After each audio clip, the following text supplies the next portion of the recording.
Actually, first of all, good evening. We're officially in the 6th round of the Pro League.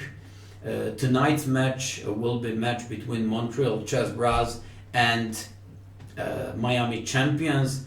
Let me just start the games and then I'll let you know more about the guys who play for both of these teams.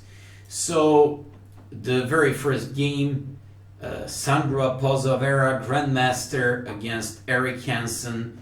Let me just open up the games by other guys.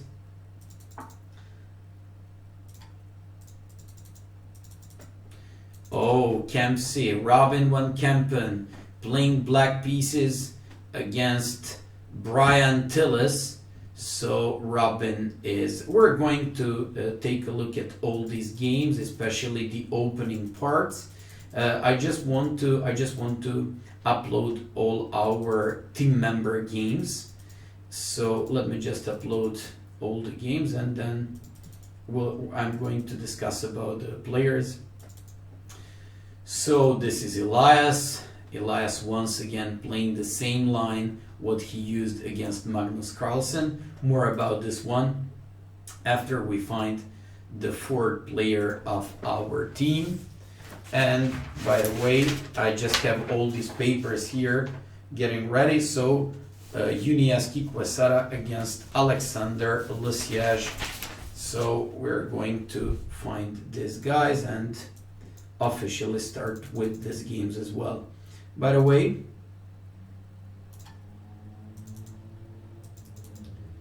so I'm still looking for a Lesiage.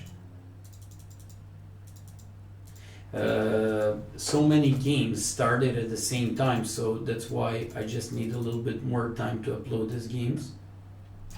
Okay, here we go. So let's get started. On the first board tonight for the chessbrah theme and his first appearance so far in the Pro League, Grandmaster from Netherlands, well-known chessbrah member Robin van Kempen. So let's take a look at the game. Robin playing black.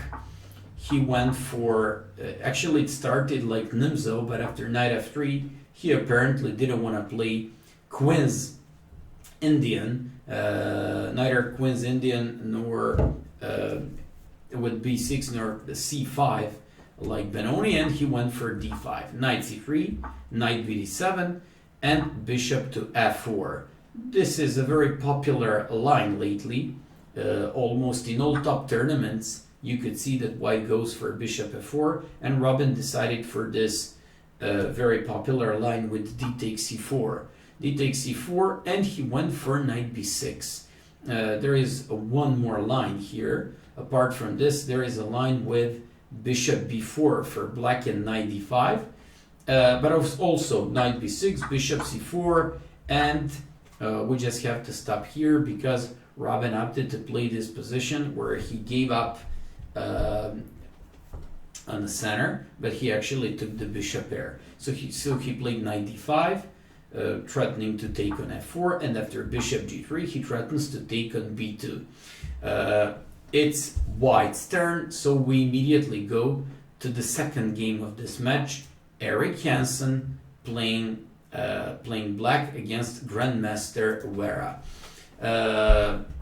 I'll be honest with you, I didn't know about this Sandra Pozovera. Actually, I know about it, the other guy from Cuba, a Grandmaster Vera. So this guy opted for knight f3, b6. Eric went for Queen's Indian. Honestly speaking, I haven't seen Eric playing Queen's Indian for a long time. So after a3, bishop b7. This is just one option. Another one is bishop a6. And after knight c3, he played one of my favorite lines with g6. I actually learned about this variation by woman world champion Antonetta Stefanova. And she actually played this g6. I played already a couple of games. His opponent played d5. And after c takes, bishop g7, this is some sort of double fianchetto. Before I go to the other games, before I go to the game of Lesiage and Elias, let me just tell you more about this team. Just like I told you previously, Miami Champions, that's one of the most ambitious teams in this competition. they, believe it or not, have 10 GMs. Who are those GMs? Their first board is Hikaru Nakamura. For some reason, he doesn't play. I actually believe they have this Grand Prix tomorrow that starts in Asia. Then second board, apart from him, is Badr Jababa. You all know him for his crazy chess style and one of the most creative and resourceful chess players. Then you have Amin Basim from Egypt. Then you have Yunieski Quesada, the guy who plays today, and he's currently playing his game against Le Siège. Then they have Eduardo Iturrizaga from Venezuela, another top GM. He currently played the tournament in Portugal. Then they have ex-European, actually third guy in Europe 10 years ago, and one of the strongest Russian GMs, Sergei Volkov. Then they have Jonathan Spillman from England. Then Grandmaster Abreu, Grandmaster Wera, who's actually facing Eric right now, and the whole bunch of a really big number of GMs. This is very interesting, and you know what? Their lowest board, and actually they even have like many other players who just signed up for their team, but their weakest player today and the lowest rating player is Brian Tillis from United States. So Miami champions, you know that we have like 4 divisions. By the way, in the meantime, I'll just give you the game of Le Siège and Quesada. Le Siège playing white, and then I'll tell you more. Once again, we see the bot winning variation. White didn't opt for d takes e4. He went for knight b7. So after bishop h4, bishop e7, bishop d3, b6, we have more or less typical position. White takes on time on d5 so he can close the light square bishop. Black could have taken by knight or by e pawn. He opted to take by c pawn. This is just a normal position, and Le Siège opted for the game on the queen side. He's now doing a maneuver knight d2, knight b3, and he wants to take control of 2 squares, square a5 and c5, once he reaches the b3 square with the knight. But before I carry on with that, let me just tell you the current standings, because it's very interesting. You have 4 divisions. You have Atlantic Division, you have Pacific Division, you have Central Division, and Eastern Division. Out of these 4 divisions, you have 6 teams. Top 6 teams will qualify for the best 24 teams and knockout rounds and knockout matches. We're going to witness these matches, I believe, in a month and a half. So far, after 6 rounds, Montreal chessbrahs were actually tying up the first place with 2 more teams. Philadelphia Inventors and Buenos Aires Krakens. Miami champions, the team that we're facing right now, they're actually on a clear 4th place. Let me now take a look at the game of Elias. He's facing Grandmaster Lenia Dominguez. Elias once again opted for the same line that he played against Carlsen. This time he changed. He played a rook e1, and after knight a6, this rook e1 is aimed against c5. So he can play d5, he takes, and knight h4, after which he would recapture by pawn on d5 and push the pawn on e4, so the rook on e1, it just supports d4. After knight a6, bishop g5, c5, he played knight c3. I'm not such a big fan of this idea, because one of the points behind rook e1 is to push d5 and to support this idea. So if he could have gone for d5, I would definitely, if I was in his place, I would definitely go for that one. At the moment, his opponent threatens to play knight c2, but Elias played rook to c1. d5, from my point of view, this is around equal. I like to play this Hedgehog type of positions, and he could have gone for d6 and to play normally, but you know what, if Black manages to do d5 on time and force some sort of like simplifications in the center, that then in that case we just have to admit that black doesn't have any problems.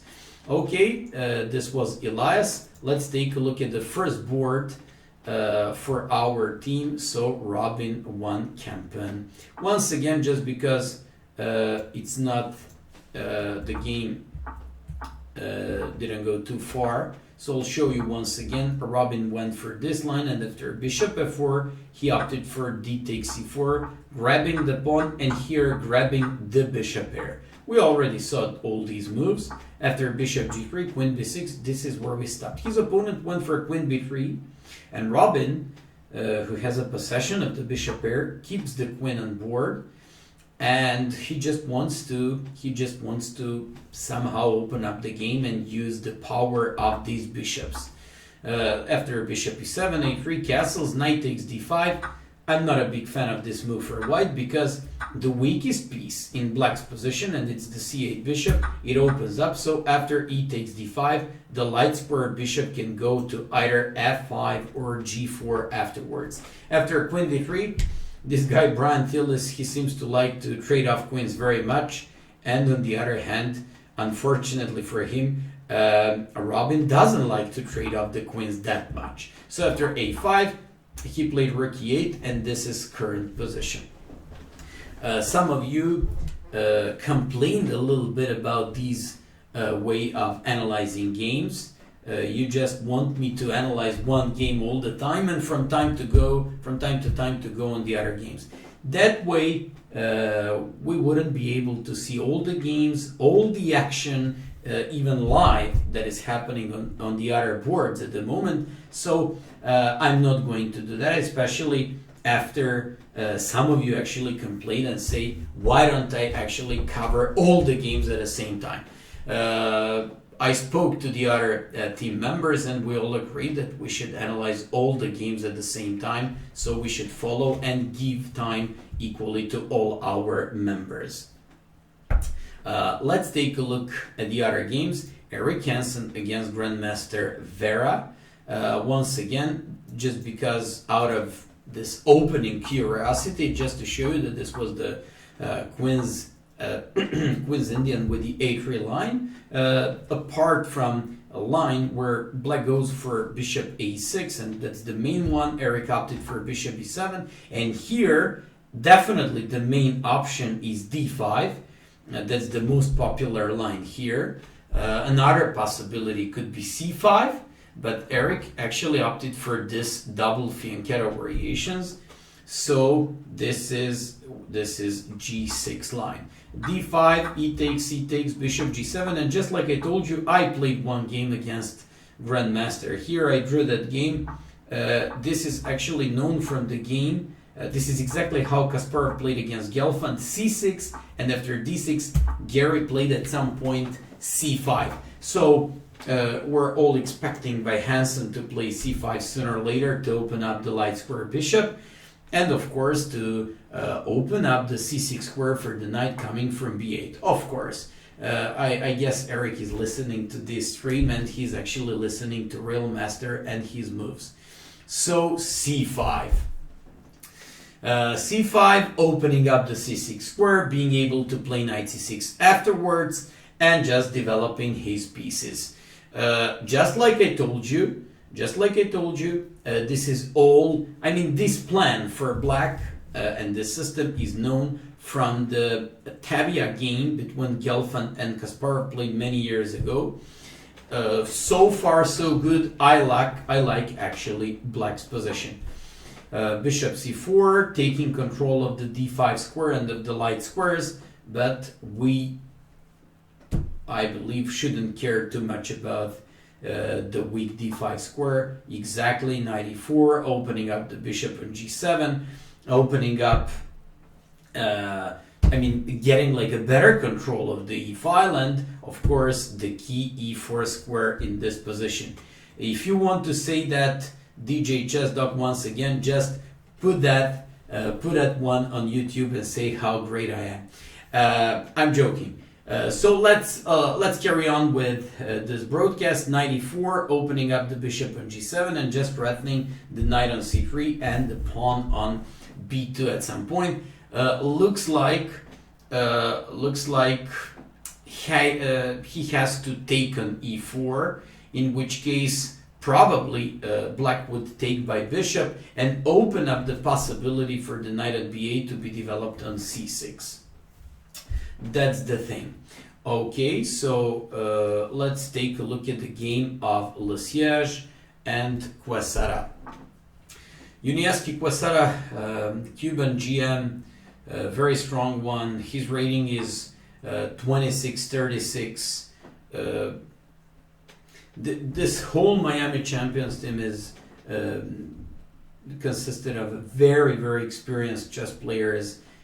Just like I told you, I listed out just a few minutes ago 10 GMs in the team, so all these guys are very experienced and very strong. Unfortunately, Hikaru Nakamura is not taking part in this match, but okay, we at least had a chance to see Carlsen last week. Okay, so just like I told you previously, we just have to go back at the moment where this game stopped. We actually stopped after rook c2, b5, a4, and he did this typical maneuver with knight d2, knight b3, and rook to c1. He cannot play rook to c1 because the a4 pawn is under the effect, but yeah, he opted for knight c5. Pretty normal idea. He wants to probably play b3 to put the rook on c1 afterwards. At the same time, the knight on e5 is doing quite good, and maybe he can even maintain this knight on e5, playing some f4. I'll be honest with you, no matter if this guy's 26-40, I like white's position, I like white space in this game, and Le Siège is known as a guy who plays definitely way better than his rating, especially with the white pieces. So this is good.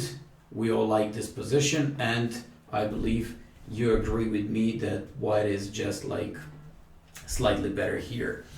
Okay, let me just tell you a little bit more about the standings at the moment while we're waiting for Quesada. You know what? Sometimes, even if you can assess, for example, you don't have enough experience, or you play against somebody really good and you're not sure about the assessment of position, just take a look how much time your opponent spent. In that case, for example, this guy spent already 11 minutes. He's down like 4 minutes against Le Siège. Usually Le Siège is the one who's down in time. So if you see that somebody who's like more experienced, higher rated than you, wasting so much time, that means that something is very wrong about this position. Probably he stops the rook c1 with this move. He stops the rook c1, and he wants to play rook c8, rook to c8, and afterwards to put that bishop back to e8. That's an interesting plan, and he's just trying to find a better place for this pretty locked bishop. Le Siège is much better in this position. He definitely has space advantage. He's the one who controls the c-file. I prefer his position much more. In the meantime, Dr. Elias, let's take a look at his game. Elias, after d5, played c takes, knight takes. He captured on d5 and played queen e4. Pretty straightforward and pretty, concrete move by white. He's not allowing knight takes c3 because of queen takes b7. I just have to say that I didn't like, his opening is okay, his opening is normal, but I didn't quite like his opening choice because rook e1 is a great line for white. I remember Navarra from Czech Republic used that variation a couple of times and he beat some top GMs with it. But the idea is to push d5 and to support afterwards that d5 pawn with a rook on e1 pushing the pawn to e4. He allowed c takes d4. In my opinion, it just means that black equalized the game pretty easily. But okay, Elias' position is normal, it's unclear, and we'll see what's gonna happen there. If I was white, I would either play, I don't know, even maybe some bishop d4 just to put that bishop in a better square, and at some point not even black to have a threat to jump off somewhere with this knight and to threaten the queen on e4 and the bishop on e3. Okay, so just like I told you, I have a great news. chessbrah theme signed up a new member. It's one of the top world GMs. I'm not supposed to tell you his name. I won't actually give some donations. Maybe I'm gonna do that. Okay, so we'll just go back to the other games. Kempsey or Robin van Kempen. Robin's position is nice here. So we stopped at the moment after rook e8, and after rook c1 he played g6 to play bishop f5, knight e5, bishop f5, and objectively speaking, all the time I just like his position so much. He here played rook c8, and after f3 he put his rook back on e8. I like this one a lot. I like this one a lot because he now fights against e4 by white, and at the same time he just wants to point out that the pawn on e3 could be weak, especially because he can play some bishop f8, bishop h6. After bishop f2, rook c8, g4. This g4 is just unnecessary weakening of king's position, of the king side, and slowly but surely Robin is squeezing this guy out, and I like his position. I'm just wondering, by the way, for all of you who, okay, he wants to make a shelter for this bishop and to put it back on f7, and I believe it's the last moment for white to take on e6 if he wants to get rid of the bishop pair by black. Yeah, makes sense. This is nice. So okay, so king g2 f6. Could I confirm if the chessbrah team will be drawing more games with the new member of the chessbrah team? I'm not gonna say anything. Actually, I'm not going to reveal the new member of the chessbrah team. That is going to be a surprise for all of you. All I can say is that one of the top world GMs, and you're gonna like this innovation in our team. Queen d3. This guy really likes to trade off queens. I believe that Robin once again is going to avoid this, and of course that's what happened there. Okay, we'll go back to this game. Let's take a look at Eric's game. The time is running out for white. Eric has more or less normal position. He just played knight a5. He just wants to trade off these bishops, and if the knight captures, he's going to put some pressure on the pawn d6. This is nice, especially because he can add more pressure with a rook e6, and at the same time, pawn on c3 we just have to consider as a weak piece as well. Here he should definitely find better place for this knight, and it's c6. Okay, knight d2. Probably some rook c8, maybe with rook c6, if possible. He played queen e6. By the way, things didn't change too much in this position. Actually, we stopped this game at the moment where Eric played knight e4. Let me just show you a few moves. Eric then played queen f6, g5. He's hidden his queen on g6 here, probably trying to retain pressure on the d6 pawn. And after this, knight a5, going with knight takes b7 and going against the pawn. But this is the current position, and we just have to see what is Vera going to do. By the way, don't forget, clearly Hansen in this game is favorite. First of all, this GM is way lower rated than Eric. By the way, current Eric's rating is, according to the 1st of February rating list, is 26-16. Well, this guy is 28. So Eric is almost 200 points higher rated than him. Also, you just have to keep in mind that Eric is one of the best world blitz and rapid players, so we just have to respect his rating and his experience here. Okay, let me just go on the other games. We'll just wait for one more move. Let me just take a look. How is Elias doing? Elias is playing one of the top world GMs for the last 10 years, Cuban GM Lenia Dominguez. So Elias is trying to come up with some tactics there. Let me just take a look what happened. So after queen e4, rook c8, Elias took on c8, played bishop d4, and after queen c4 played knight e5.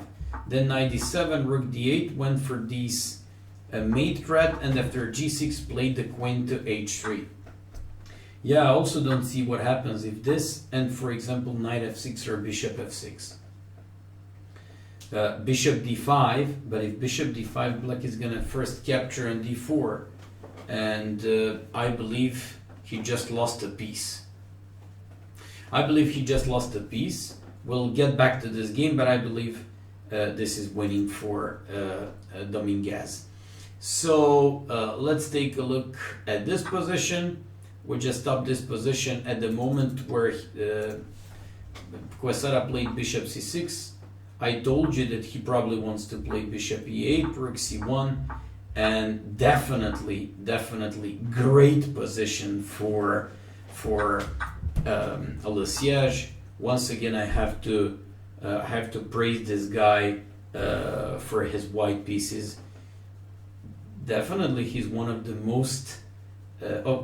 the strongest and most solid guys with the white pieces I've commentated in this Pro League now.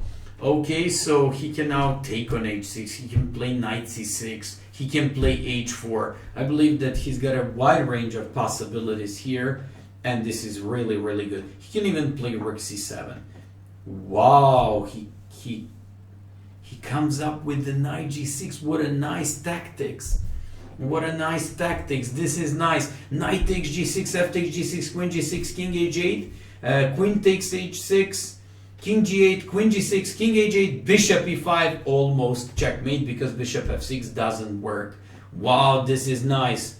Wow, I like it so much, especially knowing the fact that he cannot move the rook to e8 because even queen h6 works. Now. But okay, he can even take on e7. But what is he gonna opt for? Queen h6, f takes g6, queen g6, king f8, and then bishop e5. So I believe he can take, f takes, queen takes, and after king f8, bishop e5. This is dead winning, and oh, Quesada got hammered.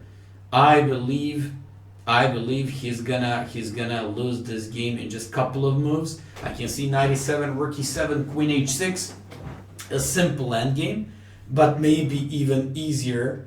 I can also see knight e7, rook e7, bishop e5, but also a knight e7, rook e7, queen h6, or queen h6 right now, or knight e7, rook e7, bishop e5. Wow, Le Siège is completely winning. The only thing here could be that he's slowly but surely, his time is ticking off. So let's just take a look what's gonna happen there. Let's just see. So rook e8, his opponent, by the way, don't forget, these games are played with 2 seconds increment, so 15 minutes plus 2 seconds increment. By the way, some of you asked me about the queen h6. He opted for my move. Okay, queen takes h6, f takes g6, queen g6, king f8, and bishop e5. So once again, if he captures, queen captures. If king e5, if king h8, bishop e5, checkmate. If king f8, bishop e5 again, and this is just winning. Even bishop e5 immediately. Let's go, bishop e5, and this guy is about to resign. Le Siège made another beautiful game with the white pieces. This guy, I very much like his game with the white pieces, especially because he cannot move the rook. There is a well-known pattern, windmill. check this, bishop f6, queen g7, and queen e7 checkmate. Amazing win by Le Siege. Okay, I already said it's win. No, now bishop g7. Let's go, baby. Bishop g7, king g8, bishop f6, king f8, queen g7, and queen e7 checkmate. Come on, man. We all know this from bullet games. Bishop f6 check, and queen g7 followed by queen e7. Le Siege made a beautiful win. Shame on this guy. He doesn't want to resign, or he maybe wants to allow Le Siege. Beautiful game. Okay, let's carry on. Beautiful game by Le Siege. He won the game. Robin, he's slowly but surely squeezing out in his game. We just have to go back to this. This was the moment where we stopped. He played f6, making shelter on f7. So after knight e6, rook takes e6, queen d3. He avoided the queens. Rook e8, doubling the rooks and going against the pawn on e3. Okay, this seems fine.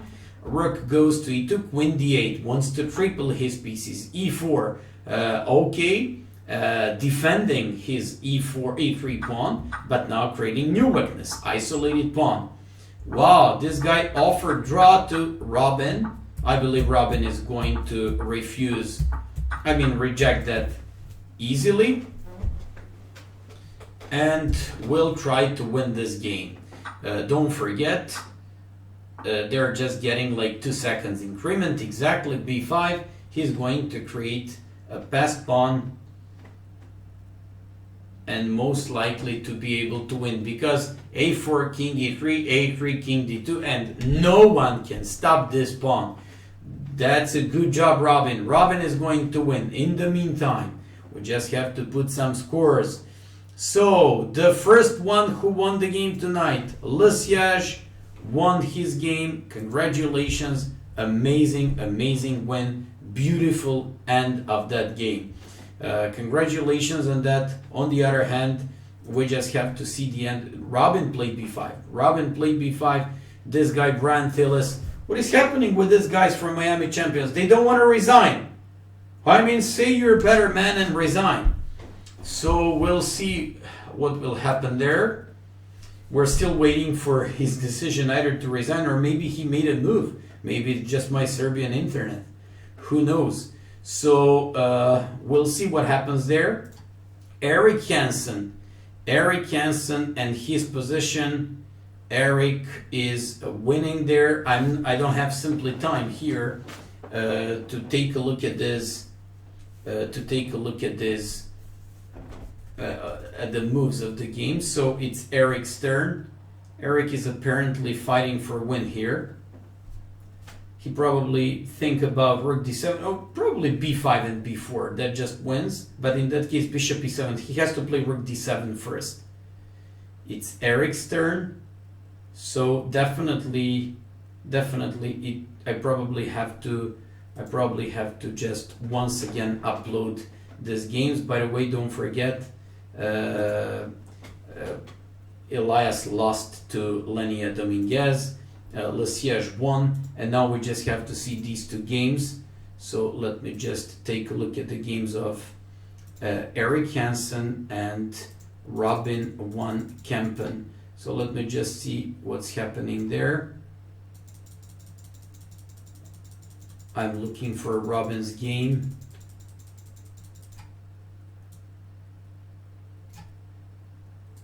And just experiencing some problems finding it.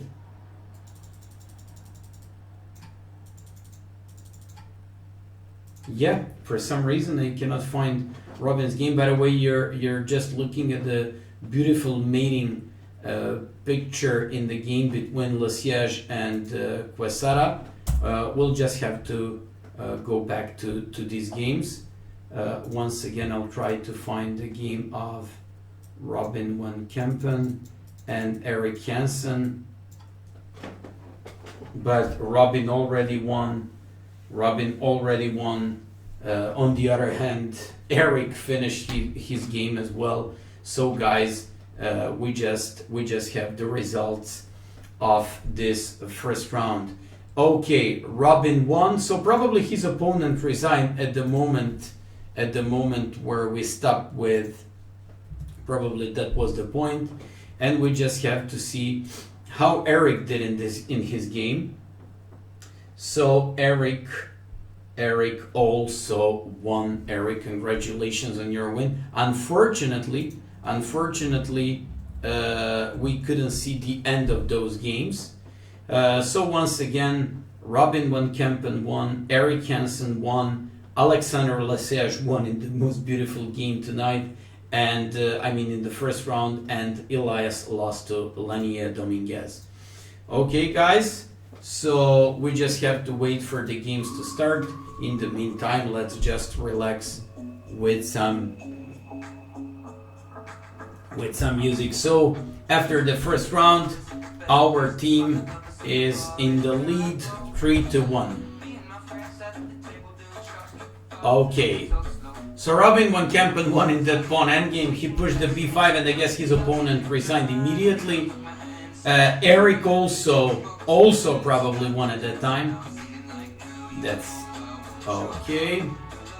By the way, in the second round, I have here pairings: Dominguez against Lesiage, Quesada against Elias, Ware against Robin, and Brian Tillis against Eric. 3-1 for the chessbrah theme in the first round. Amazing score. That's really nice.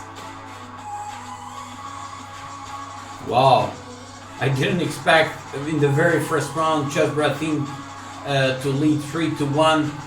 This is really nice. I mean, these guys are one of the highest rated teams, 10 GMs in the theme, so you just have to keep in mind this is gonna be a difficult and very tight match, very intense, just like last week, but so far we're just doing good. By the way, we'll play this music in the meantime, while we're waiting for the other games to start. So we're just waiting for the second round. We're just waiting for the second round. So far, so good. Montreal chessbrah against Miami champions 3-1 after the first round. Okay, once again you can see the results. Robin van Kempen beat Brian Tillis. Eric Hansen beat Wera. Lesiage, in a real masterpiece, defeated Uniaski Quesada, and finally Elias lost to their strongest player today. It's Lenia Dominguez from Cuba. We're still waiting for the games to start.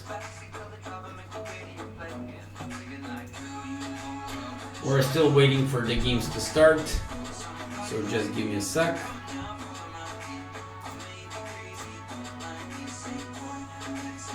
By the way,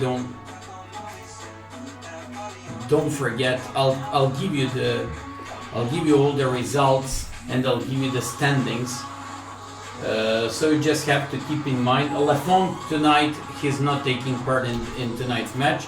So I'll just have to remind you once again, after 5 rounds in Atlantic Division, when the Montreal chessbrah played, Philadelphia Inventors, Montreal chessbrah, and Buenos Aires Krakens tie the first place, and clearly fourth place Miami champions, whose match against Montreal chessbrah we can watch tonight. Okay, we just have to move to the next round. The games are about to begin, so let's get started.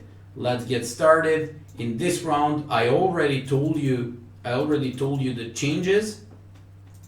So we're still waiting for the games to begin. They haven't started yet. Dominguez will play Lesiage. Okay, we got a games. So this is the first game. Dominguez playing white against Lesiage. E4, E5. Then we have another game. Then we've got another game where. Okay, this one. By the way, we just have to close this one. So it's the Rai Lopez, Lesiage, Is he going to maybe use what Razvan Prieto used, what he used against Razvan Prieto in the third round, I believe, when Montreal chessbrah faced the Toronto Dragons? Aha, d4. This is currently one of the most popular line in the world, and this endgame is very popular, and it's supposed to be slightly better for white.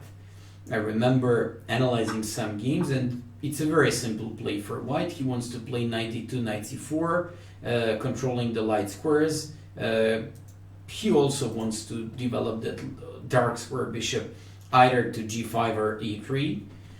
So this is currently one of the most critical variations against the Ruy Lopez and Lania Dominguez, one of the top theoretical guys in the world. He actually goes for, yeah, this very popular line. Okay, so after bishop e3, queen takes e3, knight g4, knight g4. I've never seen this move. What if probably after queen g3, maybe even some queen d4 for black? But just like I told you, this is for sure Dominguez knows what he's doing in this opening. Just like I told you, I remember when I teach my students many times, I teach my students openings thanks to this guy. He really knows his stuff, and he's really known as one of the best theoreticians and very well prepared guys. Okay, let's take a look at the other games. So let's take a look at Robin van Kempen playing white. Oh, this is nice, because Robin will face 4 knocks line in French Rubinstein variation.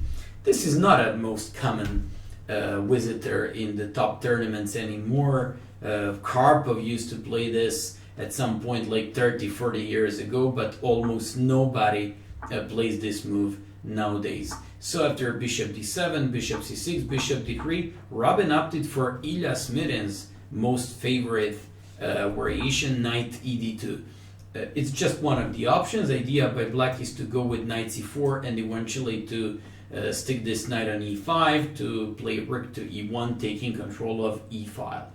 After bishop e7, he does that, and now black has 2 options: giving up the light square bishop for the knight on f3 and solving one of his problems in the French, playing b6. Okay, he's going to take now, I believe, because he wants to steal the tempi.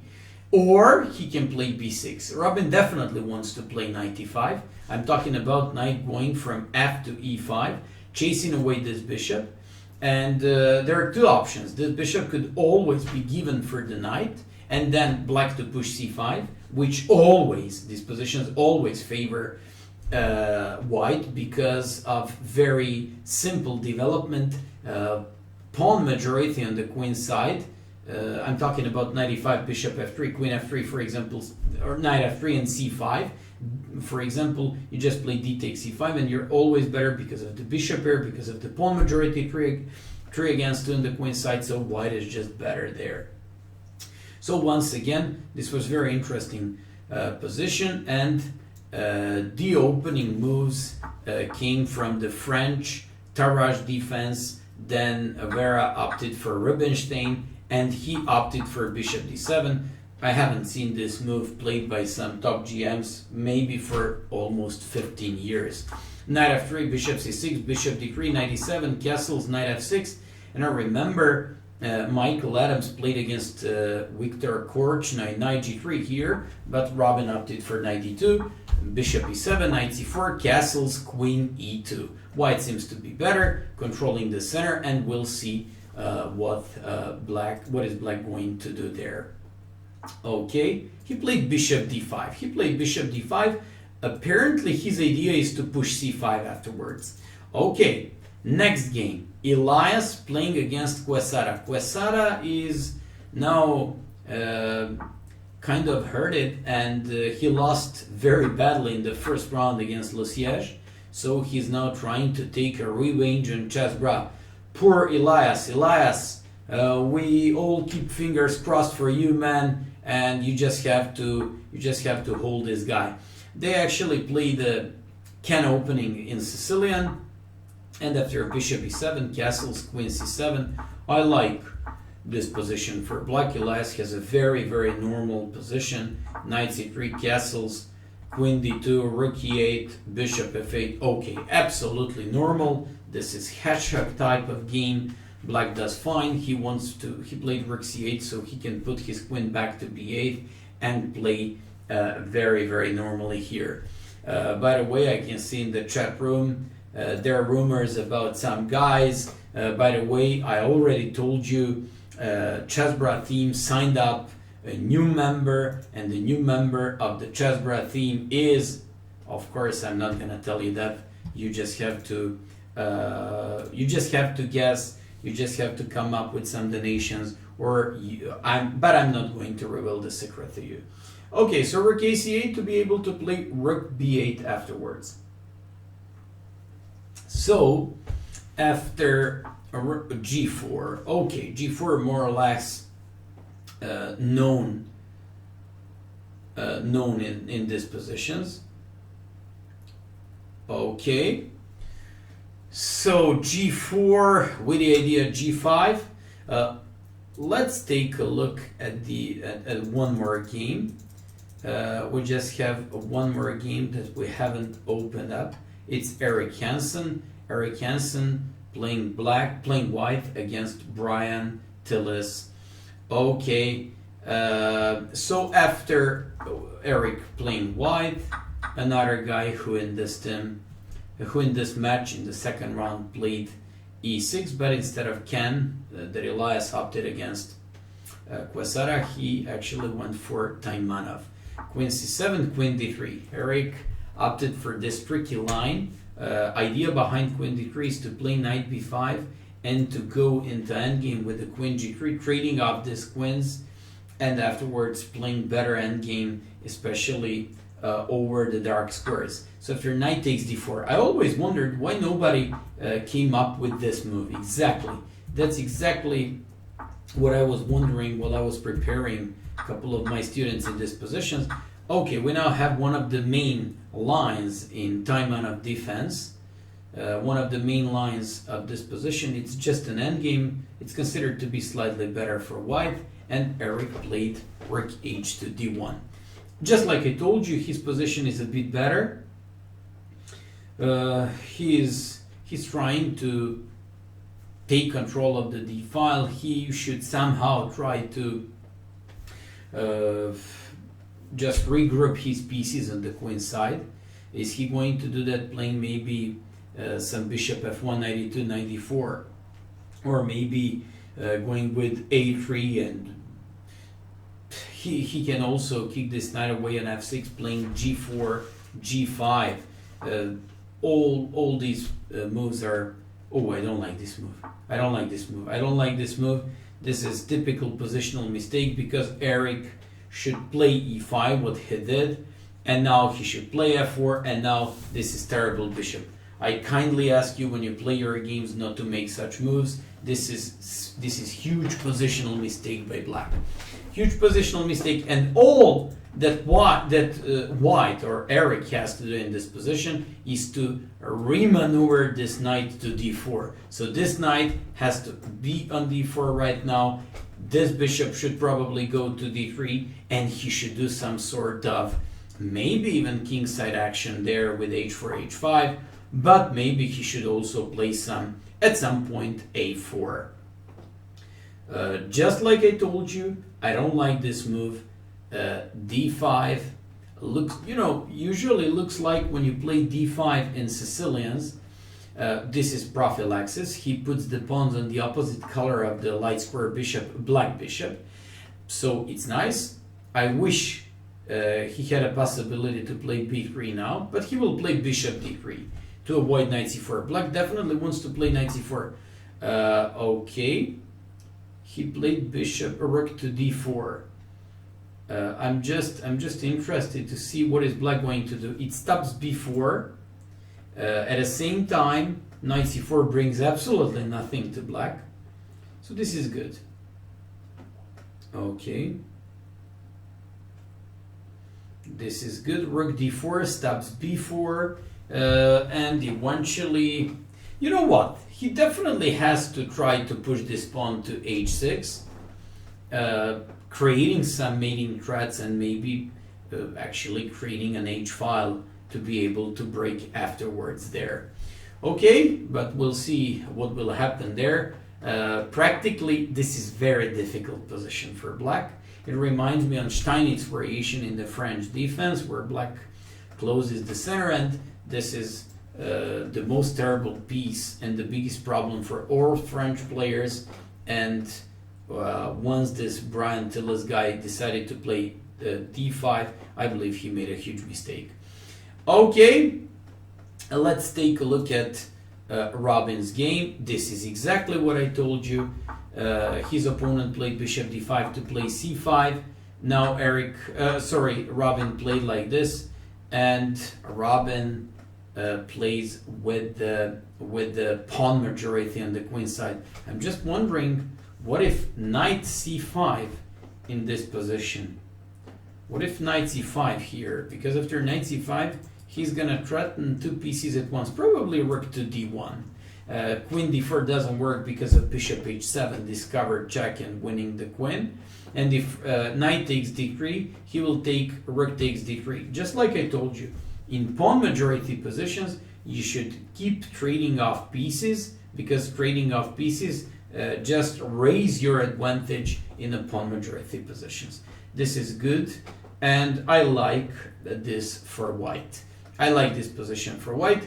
On the other hand, if black doesn't play knight c5, this is going to be a clearly better position. After like bishop e3, rook f to d1, rook a. Oh, he didn't play that. He played a6. Now I'm absolutely sure that Robin is much better, not even better.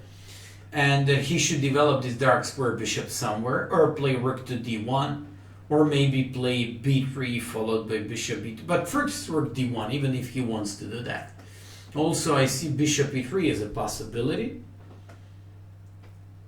Yeah, this is Robin's position looks very nice. Robin's position looks very nice. So we'll see what is going to be his option. I vote for rook to d1. I also pretty much enjoy in move like bishop f3, bishop e3, sorry. And maybe bishop c2. Bishop c2 because I'd like to keep my, to retain the bishop pair on board, and I like to play bishop c2 because of that. So either rook d1, bishop c2, and bishop to a3. By the way, once again, when you try to think in certain type of positions, always try to come up with candidate moves. So here we're just coming up with candidates for white. What is big Robin won Kempen? I said previously Hansen. What is he played bishop c2. We mentioned this move. Probably he's listening to me and he's just following my suggestions. Of course, that was supposed to be a joke. So bishop c2 opens up the d file for the rook, puts these bishops very nicely back, avoids knight c5, so knight on d4 is not going to be under the attack. I like this one very much. Queen c7. Okay, now he can play b3. Now he can play bishop to e3. This is good. No big deal. Queen c7, more or less expected move. Robin can even, at some point, not here, yeah, he played b3. He can even consider playing some knight f5. Knight f5, but at some point. Somebody should say, am I announcing something if I say Robin van Hansen? Okay, so b3, you're going with the bishop on b2, and maybe even doing some sort of battery afterwards with the queen on d3.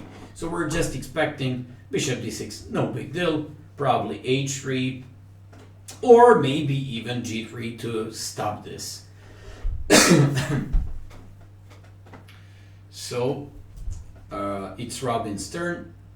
g3, no big deal, because black doesn't have a light square bishop, so g3 could be good. h3 would be more or less classical. Okay, so let's take a look at the other games.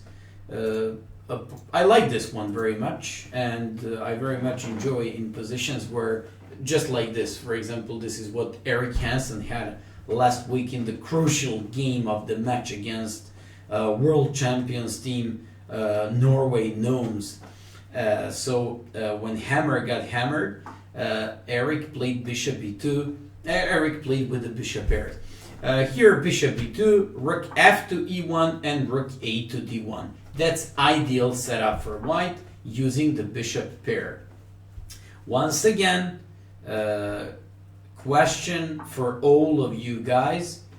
chessbrah got a new member. chessbrah theme, sign up a new member. Do you maybe know who is that going to be?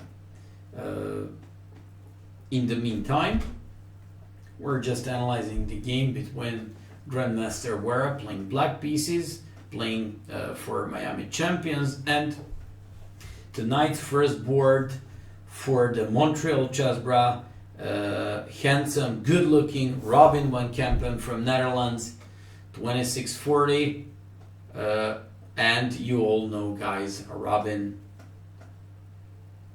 is a great friend. Robin is a great player, and one of the guys who knows the best theory in the world, in my opinion. So he literally knows everything in all these variations. Rook 81, Robin has slightly better position here, and this is one of those long-lasting advantages for white. Rook f to e1, but okay, if rook f to e1, then bishop to b4, so it would be pretty empty move. Maybe some queen f3. Okay, we'll see what is he going to do. Okay, maybe queen f3, maybe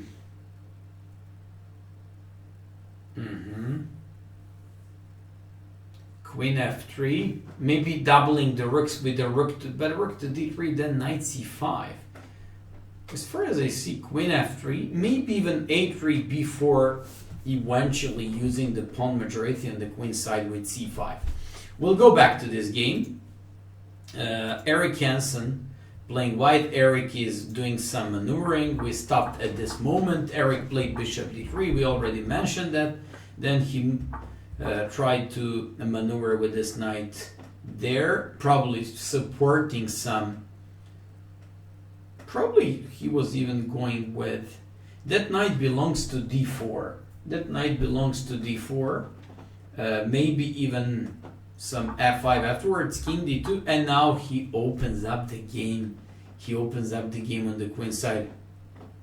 Wow, I'm impressed with positional aspect of this game by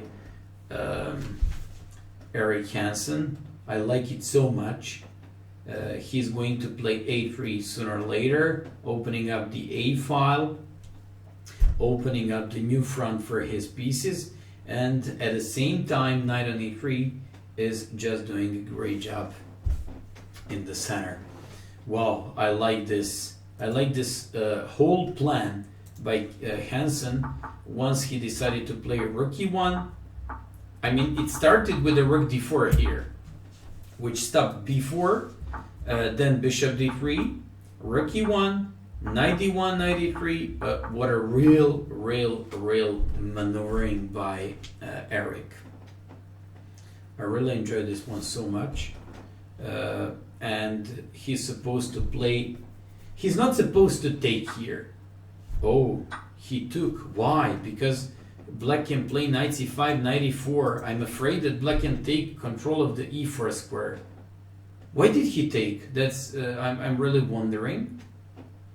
I'm really confused because he just gave up the e4 square unless he saw something that we all missed. I really wonder why did he take. Really, because in these positions you're supposed to allow to take on d3 and then you recapture by pawn, controlling e4, and this knight on e3 controlling the c2 square in case he tries to double the rooks. So I'm just a little bit confused with this.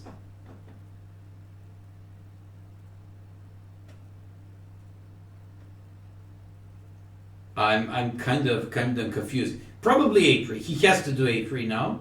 But okay, even if black plays knight c5 and knight e4 now, let me just tell you something. He can just put that king to d3 and nothing.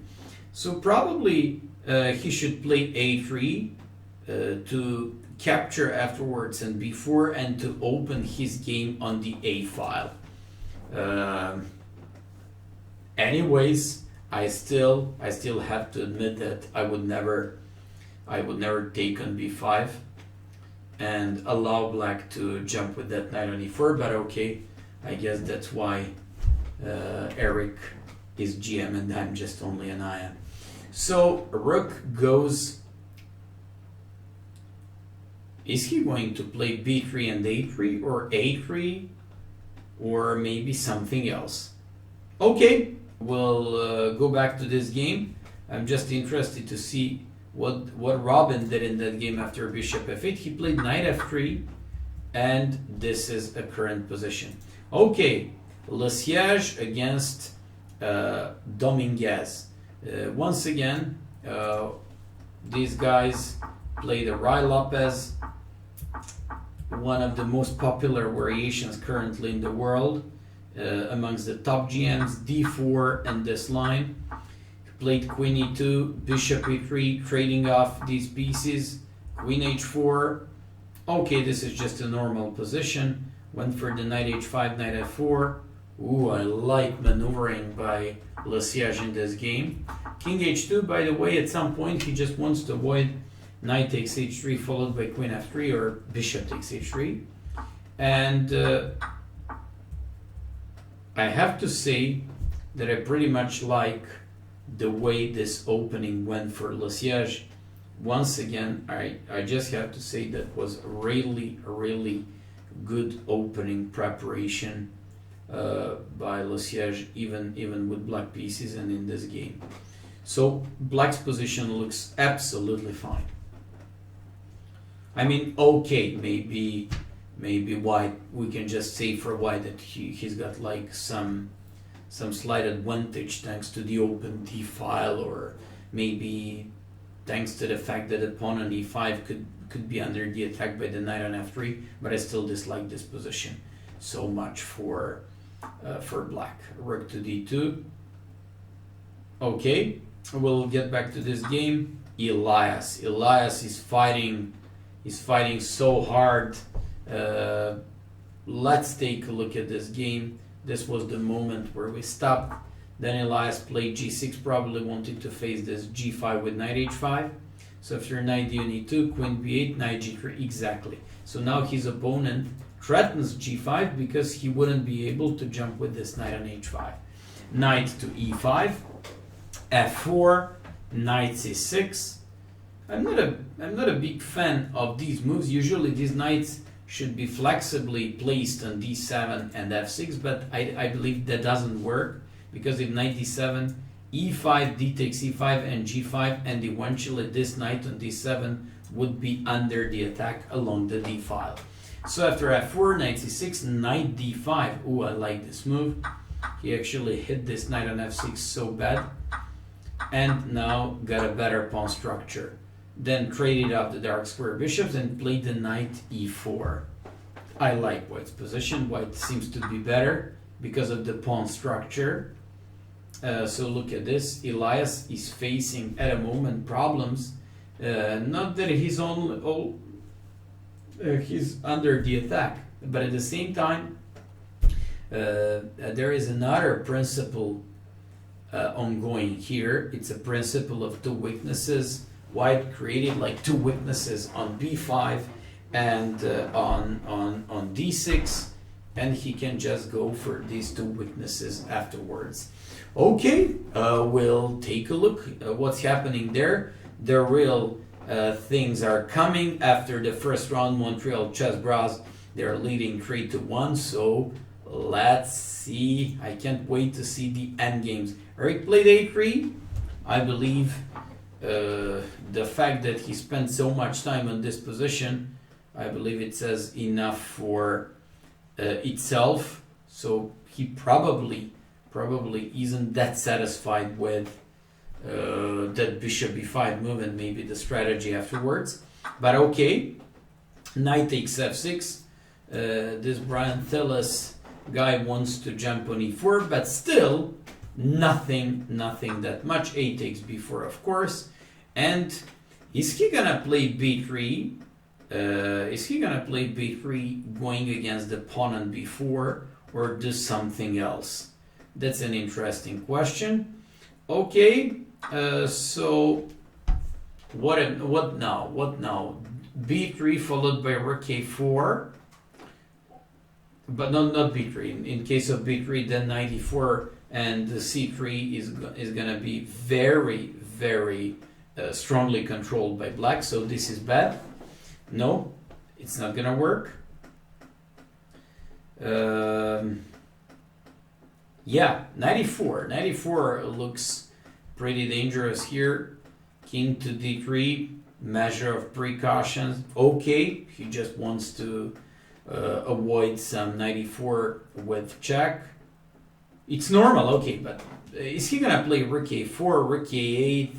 I don't like the fact that this knight cannot go to e5 eventually. If Eric manages somehow to put this king, oh, maybe g4 now. Maybe g4 with idea g5, and then knight g4, knight e5.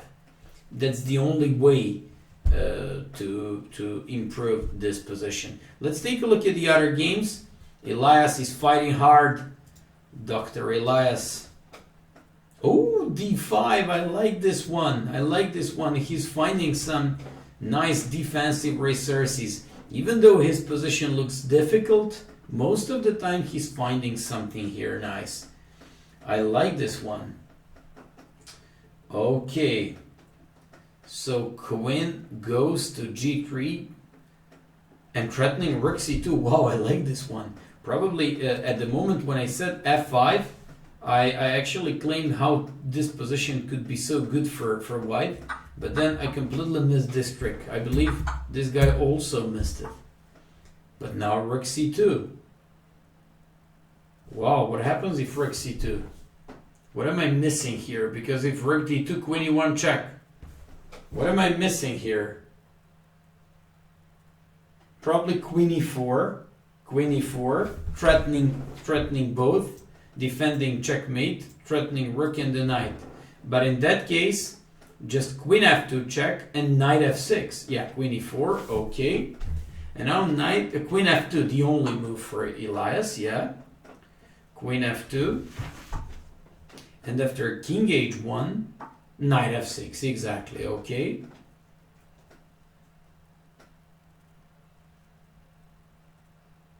Wow, this is getting very messy. Because white cannot ever play g5 because of knight h5. But maybe he's got something concrete here. Maybe queen a8, king g7 and g5, followed by f6. Maybe that one. Queen a8, king g7, g5, and if knight h5, f6. And it's almost checkmate. Yeah, g5, exactly. Yeah, I'm afraid this guy is listening this stream and he's listening to my moves. So unfortunately, I'm not going to propose good moves for our enemies. Just on board, of course. Yeah, g5. Elias is lost because he can't stop f6. Now, let's go to Eric's game. Eric is trying to improve on his position. This is going to be a great game, great endgame. On the other hand, Robin van Kempen, he's torturing this guy with the bishop pair. He created a weakness. These two pawns are going to be promoted into queens. Let's go, sweetheart. So, let's go and let's take a look at this one. Lesiège against Dominguez. Lesiège is doing good. Let's get back to Hansen's game because probably this is one of the most critical ones. Eric Hansen, king e2, probably he wants to play king f3 followed by h3 and g4. By the way, don't forget I said enemies over the board only. So h3, g4, g5, knight g4, knight e5. That's one of the plans. Okay. So maybe c4 for Eric. Maybe c4 for Eric. Maybe that's why he played king d3. So when he captures, not to be with check and to undermine the pawn, actually to undermine this knight on e4. By the way, do you know what could be interesting here? Rook takes c3. Rook takes c3 was very interesting for black. We'll take a look at this after this stream. Rook takes c3, b takes c3, knight takes c3, check. King goes somewhere, b2, and promoting the lady. Oh my god, rook takes c3 looks very dangerous for Eric. So knight d6. Okay. Now Eric is going to get wings, because that's usually what happens in your games. If you see that your opponent missed something, as far as I see, black missed rook c3 in that position, then you're getting wings and you're just getting new energy, and now he's gonna kick his knight a4, now c4. Now he wants to go with some sacrifice. But I believe it's too late. Now c4. Now c4, like exactly. Now it's too late. Now it's too late. You had your chance, Brian. Okay, don't forget, I never analyze any of these games with the help of the engine. So if I miss something in the speed, feel free to correct me, and I apologize for that. Rook takes e6. Rook takes e6. Let's go. Let's go. Eric to come with some tactics. Rook e6, king e6, rook e6, king e6, c takes d5 with check, and take the rook on b4. Eric didn't say rook e6. Okay. f5 is, it's also correct, undermining the knight. Knight takes d5. No, knight takes d5 doesn't work. Rook takes d5 works.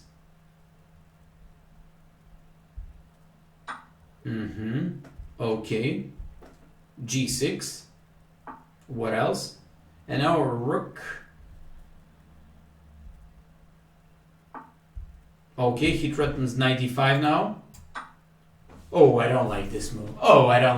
This is usually what happens when weaker guys try. They just try all or nothing. And this is lost. Rook b7 or rook h7. Good job, Eric. Good job, Eric. You saved, I believe, at some point, if he played rook c3, maybe even lost position. Rook takes d6. Let's go, Eric Hansen. Won by resignation. Kempsey. Oh, he won. Okay, I'm not that surprised because we already saw that position. Let's take a look at the game. Oh, Elias lost. Unfortunately, he lost. And now let's take a look at the only game that is ongoing. It's Lesiage against Lenia Dominguez. Lesiage is putting up a great fight so far. So Robin van Kempen won. Great job, Master. Eric Hansen won. Great job, Master, as well. And Lesiage is playing. Elias, unfortunately, lost this game. Okay, let me have a look. Oh, Dominguez is improving on this game. Is he supposed to, he's gonna lose if he goes into endgame. I mean pawn endgame. So he has to play queen d7 here. King takes g6. Lesiage is up a pawn. Not actually. Queen f5. Yes, he wants endgames, but wait a sec. Wait a sec! Oh my god, he completely forgot that this guy's promoting first. What a bad blunder. What a bad blunder by Lesiage. He made such a nice game. What a bad blunder by Lesiage in that game. I feel sorry for him because he was putting up a great fight. Great opposition after the opening. And eventually, eventually he lost. So after the second round, the result is actually second round was 2-2. So Dominguez won and Quesada won. So which means that the Cubans won for Miami champions in in the second round. Vera lost to Robin, Tillis lost to Eric. After 2 rounds, Montreal chessbrah leading against Miami champions with 5-3. I'm just going to show you these games, but in the meantime, I believe it's not so bad even to play some music. So let me just show you the game of Robin van Kempen. We actually stopped at this point, playing with a bishop pair, slowly squeezing out his opponent. Robin is master for such positions, and here even winning a clear bishop pair. We stopped at this moment and said that this is very safe type of position with easy game for white. Okay, knight c5, rook a7, and bishop b5. Good job. Now he was threatening to take on g7, f6 necessary, and he now creates a passer, so he played a3. A takes b4.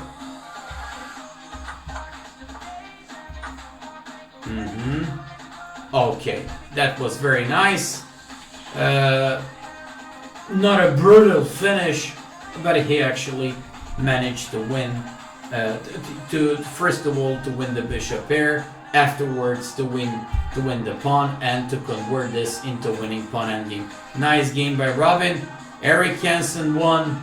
I believe this was the save of the round, because Eric was. I just want to show you. I just want to analyze this position, because I believe at this position, when Eric played this move, what happens if rook takes c3? That's my question. And if b takes c3, check. And if king f3, b2, whether he goes with check now or later, I believe this was lost for Eric. That's what I'm wondering. We'll have a conversation with him and talk about this position afterwards. But as far as I see, he didn't have any defense in that position. Finally, Elias in his game lost there. I simply couldn't follow all these games because the match in the second round was so intense that they played almost all these games at the same time. Elias was trying hard. We actually saw this position where his opponent played g5. He won a piece, and afterwards it was just a technical part for the Quesada in this game. Okay, and finally, let's just take a look at. Yeah, unfortunately, what a really bad blunder by Le Siege in this game. He was really fighting so hard and like his position, and then he completely forgot that he's the one who's promoting first and that he can't stop once they trade off the queens. What a bad blunder. I mean, okay, his position at that time was probably slightly worse, because I cannot assess that easily without the engine or just taking some time in that position, but yeah, that's the way it is. We're waiting for other games to begin.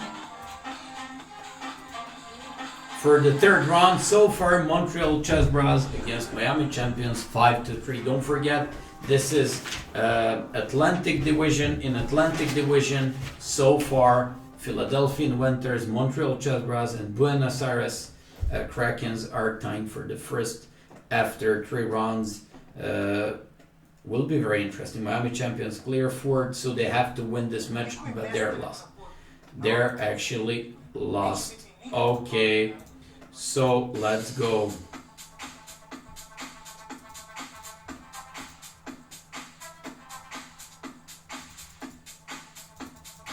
We're still waiting for the games to begin.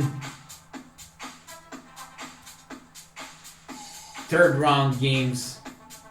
And let's get started. Let's get started, because for the first time tonight, we have a pleasure to see a young, very polite, nice player, current Dutch champion, Jordan Van Forest. So I had a pleasure of interviewing him and talking to him in Novi Sad European Club Cup. He's such a nice guy.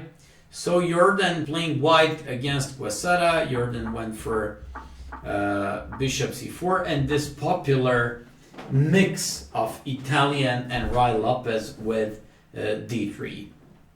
Okay, so that is the first game there. Jordan went first against Quesada. So let me just find other games. So probably they haven't uploaded all these games. Okay, and Michael Kleinman playing against Grandmaster Vera. So Michael Kleinman playing black. He went for Grunfeld defense. So far, Kleinman's results are very, very good in this competition. Okay, so here he went for Grunfeld, knight bd2. This is pretty boring line by white. So he shouldn't have any opening problems here. At least white is not playing too ambitiously here. And for the first time tonight, we've got a pleasure of watching the game of Aman Hambleton, who drew against Magnus Carlsen, world champion, last weekend. So Aman, we all cheer up for you, master. And Aman playing against Brian Tillis guy. Don't forget, Aman Hambleton playing black last week, drew against Magnus Carlsen. So that was one of the key moments, and that's why I said he was one of the heroes of that match. Aman went for English with the bishop before. Tillis played knight d5, so we'll just have to see this variation. He can either put the bishop back to c5, or play a5, or maybe even play castles. Doesn't matter. I mean, all these moves are just normal. I'm not sure. Queen c2, I believe. I lost one game against Grandmaster Damjanovic. He played Queen c2 instead of knight d5, and that is pretty annoying. By the way, don't forget, here in this round, we actually have 3 new members. Jordan went first. I mean, 3 new members in today's squad. Jordan went first for the first time playing for the chessbrah theme. Then Michael Kleinman playing against Grandmaster Vera, and I call him world champion Aman Hambleton playing against Tillis. So let's see what's gonna happen there. I just have to find the game of the round. Eric Hansen against Dominguez. So let me just try to find their game. So Eric Hansen against Dominguez. Eric went for e4, his favorite opening. Usually I would say that Dominguez should be favorite in this match, but since Eric is really strong with white pieces and he played his most favorite e4 opening, I believe this is going to be pretty tight game with mutual chances. Dominguez went for knight b8, Breyer's variation, d4, knight bd7, knight bd2, bishop b7, bishop c2, rook e8. By the way, for all of you, don't mess up the order moves here. That's what Spassky did against Judith Polgar, played rook e8 and blundered bishop f7 followed by knight g5, knight e6, trapping the queen up. So after bishop e7, bishop c2, rook e8, a4, bishop d3, going against the pawn on b5, threatening at some point to break this, so black has to play c6, queen c2. If you remember, we had a we had a same variation last week in a clash between Magnus Carlsen and Eric Hansen. With the difference, Eric Hansen was black in that game, in this game, and right now he's white. More or less, this is just a all these moves are just the, you know, like that's the main line. Very normal position. So we should see what will happen there. We're waiting for Dominguez to make a move. Probably some queen f6, maybe even some bishop g7, although the bishop on f8 does a good job protecting potentially weak pawn on d6. Okay, so for the first time tonight, we have Jordan Van Forest, a new chessbrah member. Actually, Jordan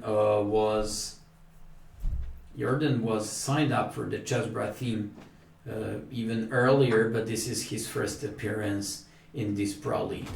Okay, so we'll go back to the opening part. Jordan usually plays very, I like to say, crazy and open games.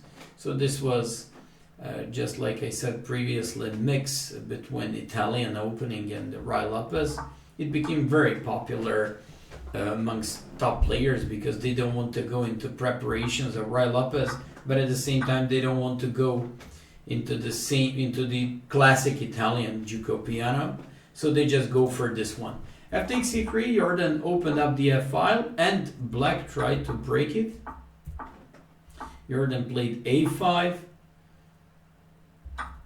Okay, I mean I cannot explain like all these moves at the same time. Probably he's supposed to do some queen e4 here, threatening this knight, and threatening maybe even but on queen e4, bishop c4, queen e7, knight e7, knight takes c4 with more or less equal position.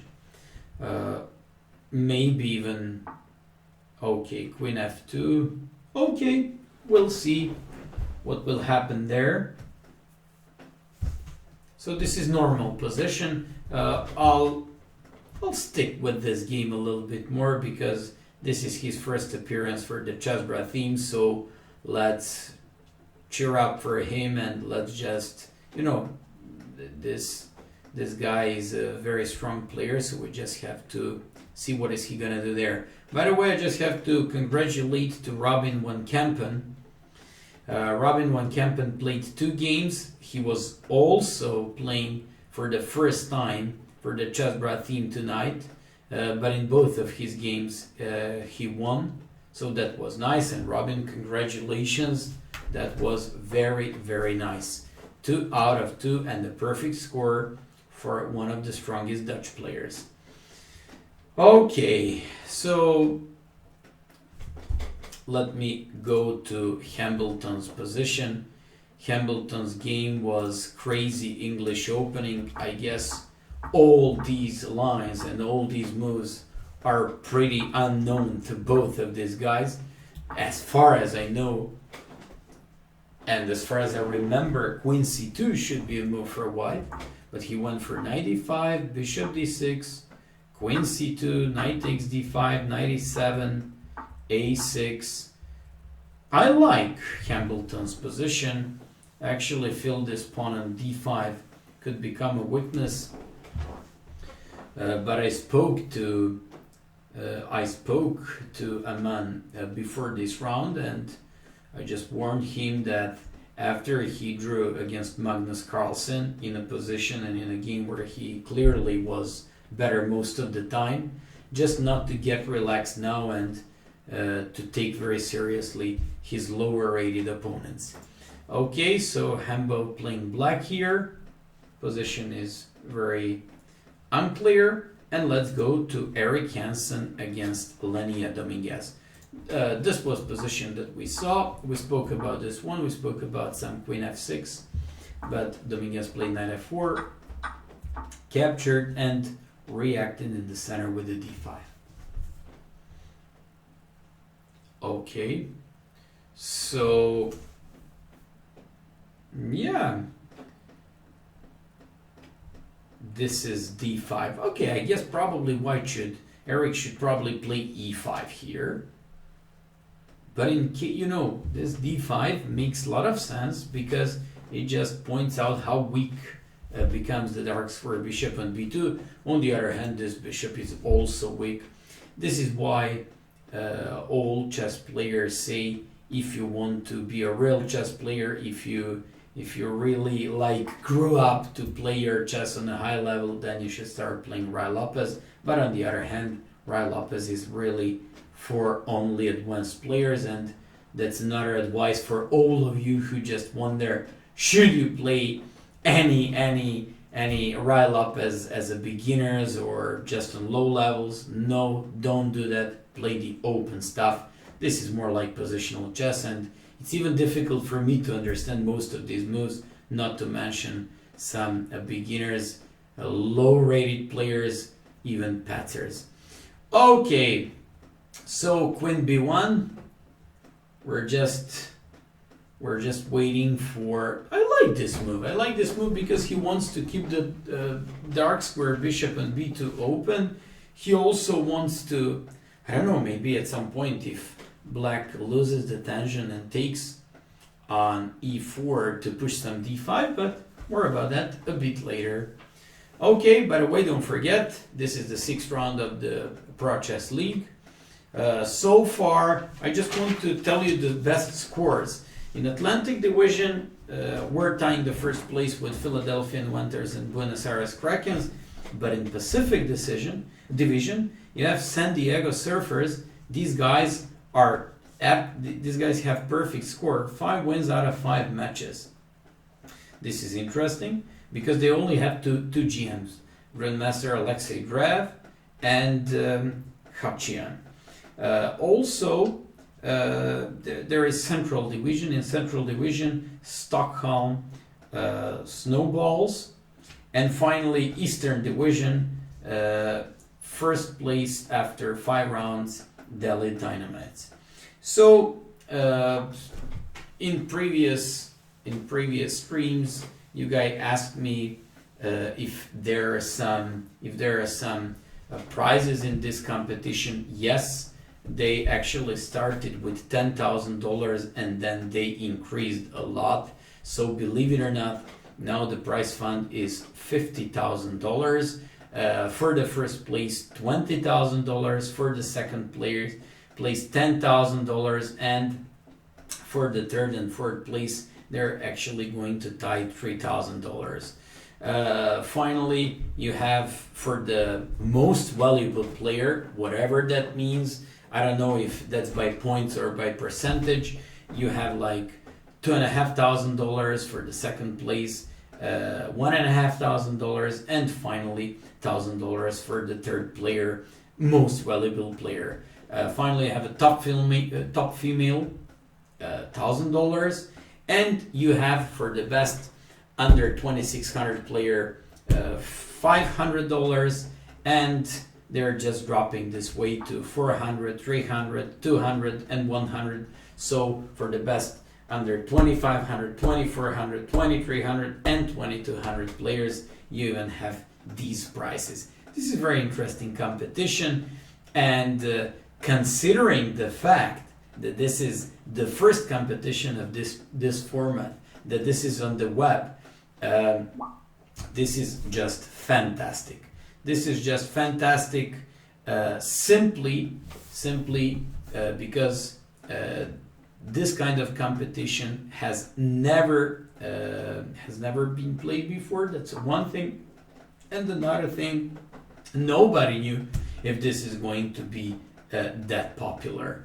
And yes, it is that popular, and that's a real thing for chess players, because if you have like a big money involved, then it can get like all the best chess players. Don't forget Magnus Carlsen, Wesley Saw, Fabiano Caruana, Hikaru Nakamura. You have all these guys, and of course Maxime Vachier-Lagrave. You have top 5 players, excluding Kramnik, who's in like 4th place of all these guys. You actually have 5 out of 6 players in this competition. It's fantastic, and we just have to congratulate to chess.com for doing an amazing job. Okay, let's now get back to the games. I was talking enough, and I'm having problems with my throat. So let's go. He takes d5. I like this one. Eric is opening up his game against Lenia Dominguez. That's a good job. He wants to open up this bishop and maybe to even do something there. Okay. So he takes d5. He takes d5. Probably d takes c5 afterwards. Or at some point. I like his position. I like his position. Let's take a look at Aman's game. Aman has a pawn majority. That's the very first thing that I check here. And this is good. I like Aman's position. I believe that he's slightly better. We actually stopped at this point. His opponent played d4 and played e4. At this moment, his position looked okay. Knight f3. I'm not a big fan of this position. Maybe bishop to, but on bishop to e3, Aman was threatening c5 followed by c4. That's very interesting. He threatens to win a piece here.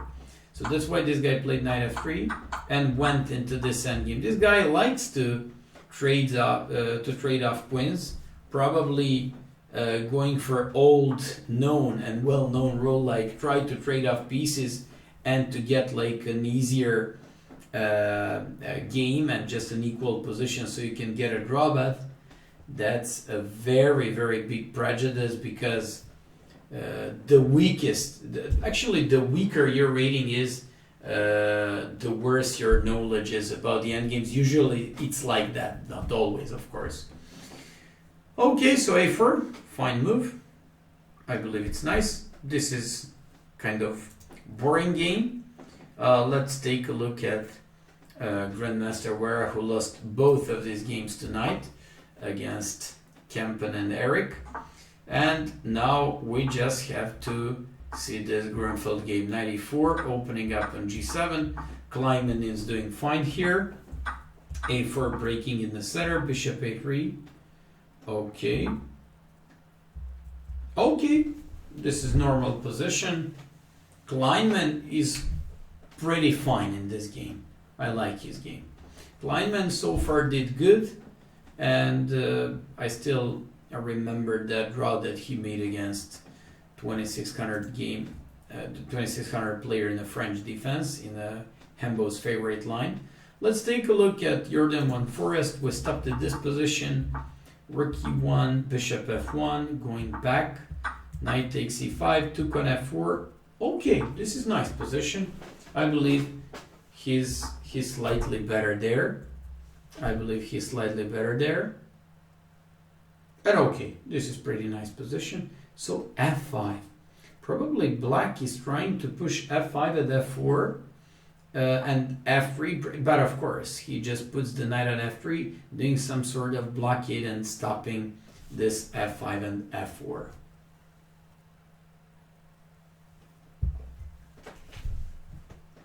So knight f3 followed by knight e5. Okay, we'll wait for this.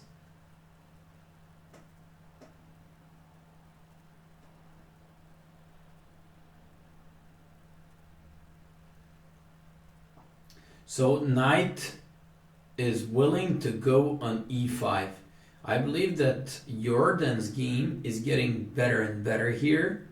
I like his pawn majority on the queen side. Okay, these pawns are kind of blocked, but on the other hand, if black gives up bishop for the knight, then bishop is better than knight. I mean, light square bishop is better than knight on e7.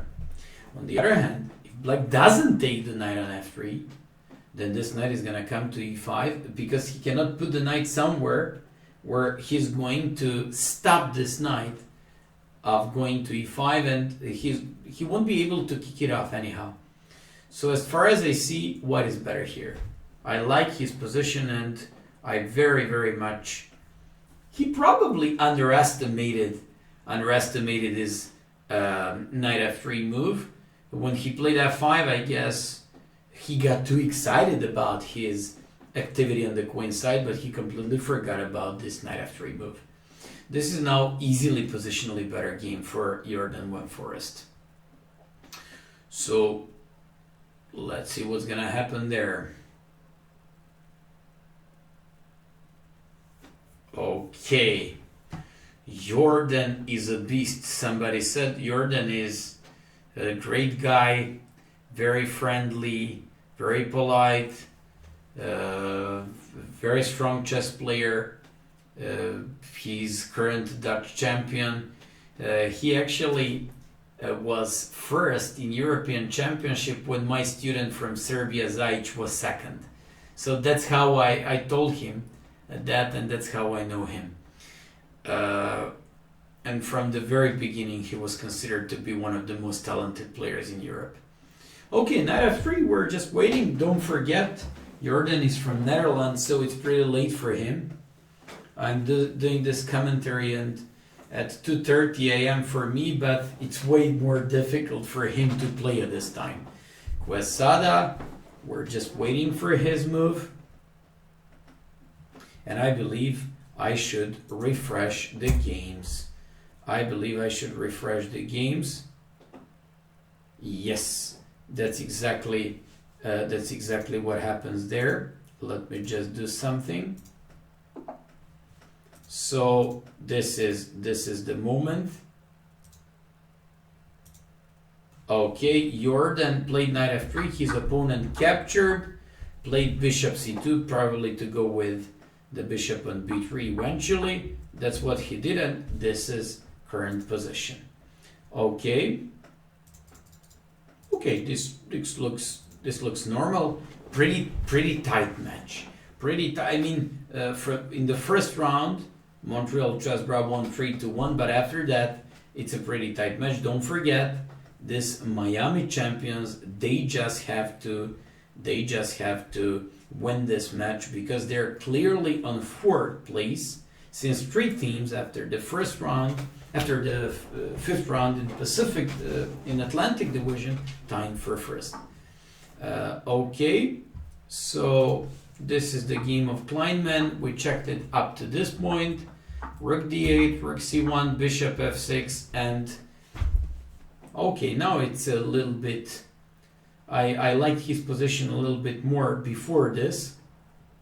I'm not quite happy with the a4 move because this is gonna give white b5 move to kick this knight away from c6 and to be able to open the bishop on a3. I definitely think that white is a bit better here, but okay, it's far from being much better for white. Aman Hambleton playing endgames. Do you know what I like here? Aman has knight. If Aman has knight, then I absolutely don't have to worry about anything, because he's absolutely the best guy I've seen so far when it comes to endgames or positions with knights. Okay, so c5, a4, c4, castles, king e2, knight c6, and Aman's knight is coming right to the center, which actually announces very interesting game, very intense game, because once he get a knight to jump off around the board, I believe that's a great thing. And finally, let's take a look at the game between Hansen and Lania Dominguez. This is really probably top match of, not probably actually, this is the top match of this round. Highest rated guys, and they especially like the fact that Eric has white pieces, so it could be very interesting. Probably to take on c5 here. I'll once again show you. It was Breyer's opening. It was like this: h3, knight b8. We all know all these moves. Who knows a little bit of a theory, he knows that all these moves are more or less well known. Last week we could have seen the same moves in the match and in the game between Eric Hansen and Magnus Carlsen. Carlsen playing white, and he eventually won. When Eric broke at some point with d5. This is a bit different because the center was closed. Eric went for this. He didn't wanna, he actually wanted to keep the tension in the center. Captured on d5, played knight e5, and this is position at the moment. I keep saying d takes c5 because he needs to open the bishop on b2 sooner or later. When is he going to do that? That's a real question. C4 is threat by black at some point, not immediately, but for example, if that could be an idea by black to create a passed pawn and to go for that. But let's just see what's gonna happen there. By the way, so far Elias made 0 out of 2. Then Alexander Lesiege, he made 0. He actually made a beautiful win against Quesada, and then he lost due to a very bad blunder against Alenia Dominguez. And let's see what's gonna happen in the rest of these games. So far, Montreal chessbrahs after 2 rounds are leading 5-3. So queen goes to d3. I like it. He pretty much tie up black pieces for the pawn on b5. Stops c4 for the time being. But wait a sec. c4, does it work? c4, d takes, b takes. c4, b takes, b takes. Knight c4, bishop c4, queen b2. Could he do that? I'm not sure. Probably Eric wanted to do some tricks in that position. We'll see that a little bit more later. Eric is down on time. He's down 2.5 minutes. Don't worry about his time because he's known as one of the best blitz and bullet players, so it shouldn't be a problem, just like Aman. Before we go back to this game, okay, we'll keep following this game. I just want to check the game between Aman and this guy. Aman is keeping proving his position. It's getting better and better. Okay, Kleinman is definitely worse. He's playing against the bishop here and he's got less space. And Jordan Van Forest is certainly better in this endgame because when the game is open and pawns on both sides, bishop is always better than knight. Let's get back to the game of Eric Jensen. So bishop d4 has Eric just blundered a pawn.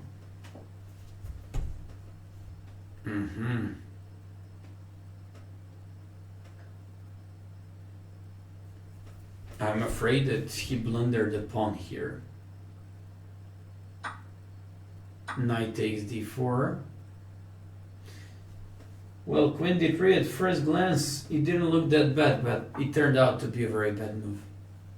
So Eric is now facing real problems here. Unfortunately, his opponent is 3.5 minutes up. And Eric is good when it comes to, like very tight time troubles and positions. So we could even hope for that factor in this game. But here, apparently, that is going to be very difficult to happen. But okay, let's see what will happen there.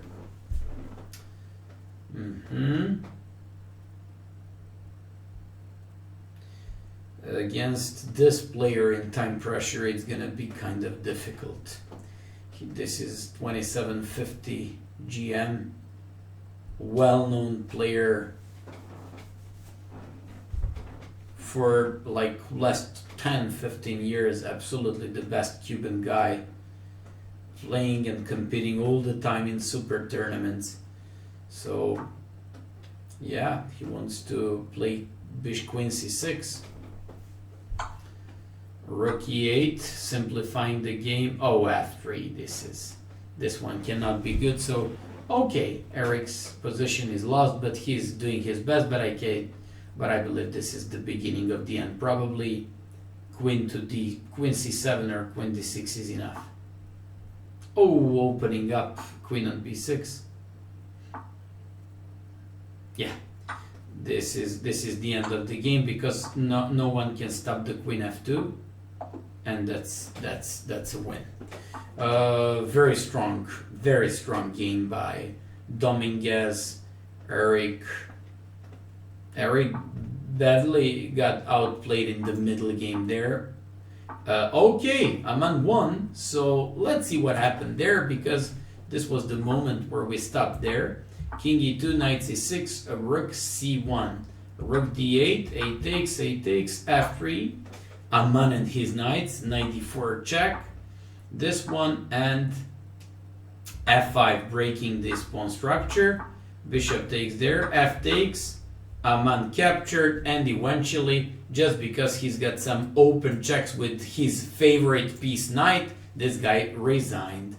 Aman won his game. Nice, it's 1-1. Aman, congratulations.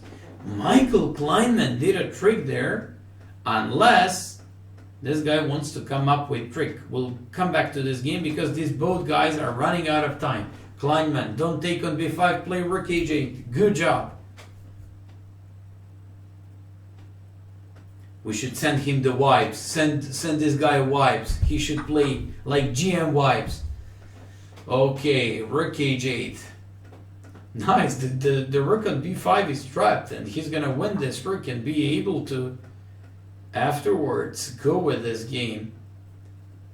I mean, he can even choose the moment when he wants to take it. It's really nice. Queen c6, exactly. He wants like full activity here. But okay, why queen c6? Because maybe not that one. But this is nice. This is very nice position because the rook on b5 is really trapped. So now, yeah, nice. g5, okay, this one. I don't like this one. Now he blundered. Oh my god, what a bad blunder. Oh, what a counterattack. What a fantastic counterattack by Kleinman.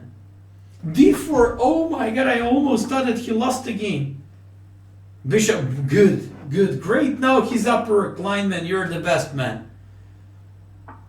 And this guy is an FM. This is good. Wow, he's now completely winning. He takes d5. Good job. Okay, bishop takes d5. Put your queen on a6. Exactly. Exactly.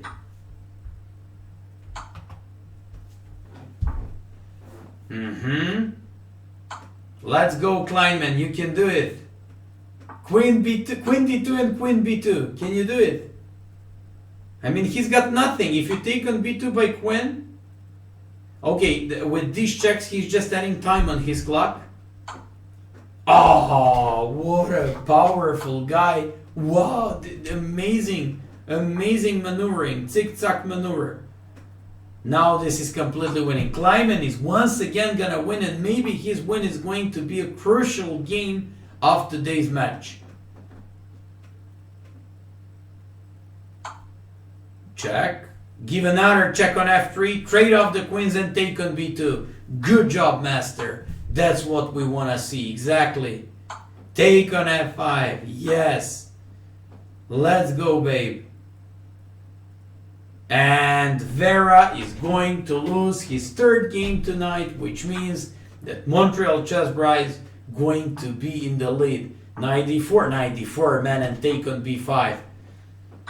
Okay, bishop b4. The king cannot approach these pieces. Vera is about to resign, but as all other GMs, he's gonna wait for his time to run away. Okay, and finally,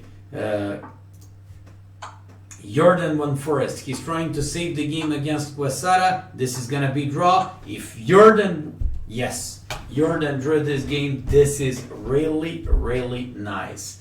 Okay, we now just have to see what happened in this round. So Jordan Van Forest drew his game against Uniaski Quesada. Aman Hambleton won. Aman played a very nice game. Michael Kleinman, hero of this round. This guy once again managed to win, and eventually Eric Hansen lost his first game tonight in a great game against Lania Dominguez. Okay, this is good. So we can just come back to some music, and I can just come back to some drinks.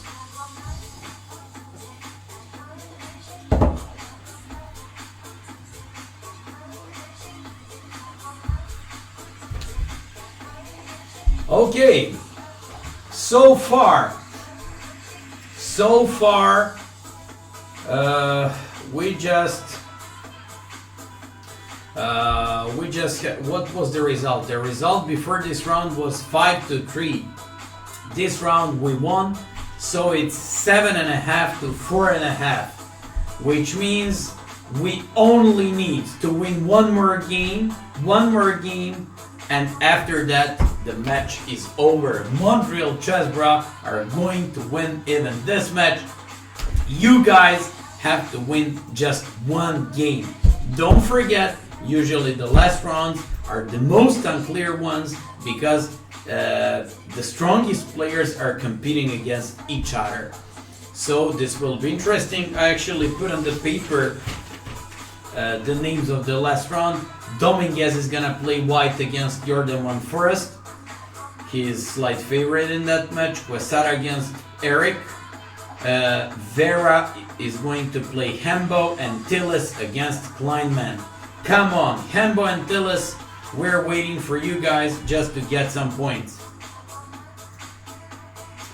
Okay, hero of this round, Michael Kleinman, beating up this match. No, we didn't win this match. One more point till the end. Okay, we're waiting for the last round to begin. Kleinman is our hero tonight, and Kleinman, you have to win against Tillis. He lost all his 3 games, just like Vera, but a big Hambleton is gonna face this guy, and Hambo, let's go, master.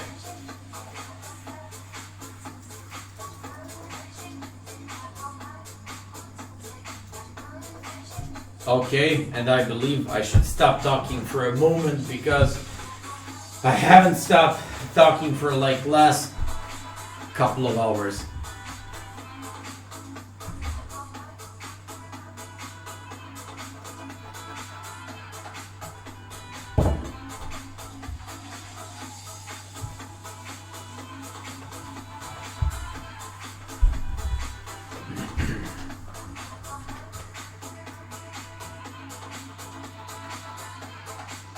Okay, while we're waiting for the games to begin, just give me 1 sec. I just need to take something.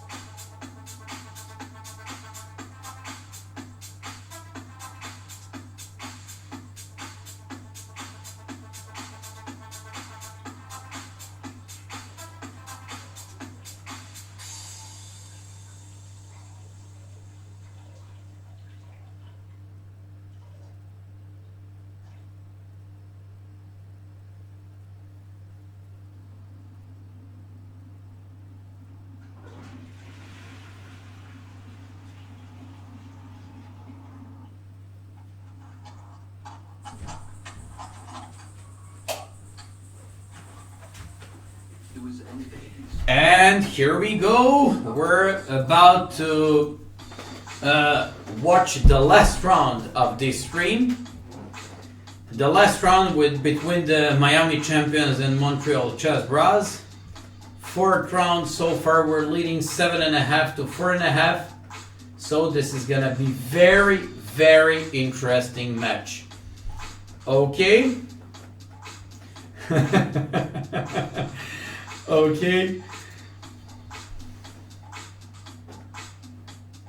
Let's go. 4th round about to begin. So let's get started. Don't forget, Montreal chessbrah before this round are leading 7.5 to 4.5. We just need to win one more point, and that's the win of the match. Okay, let's go. First game in the last round, Quesada against Eric. Eric went for e5 once again. Lately he plays e5 against literally everyone. Yeah, against Carlsen he played a6. Right now he goes for the Berlin defense. Is he gonna play bishop c5 or d6 here? That's a real question. He goes for d6. Okay, let's take a look at this opening part of these guys. This is gonna be very important game. It will be very tight match, but still our eyes are going to be all in the match of Hembo and Kleinman, because there we're just looking for a fast point to win this match. Don't forget, a new world name signed up for the chessbrah theme, and you just have to guess who that should be. So still opening part. Let me just open the other games as well. This is Hambleton, but before we go to Hembo's game, let me just show you the opening part of the Hansen's game.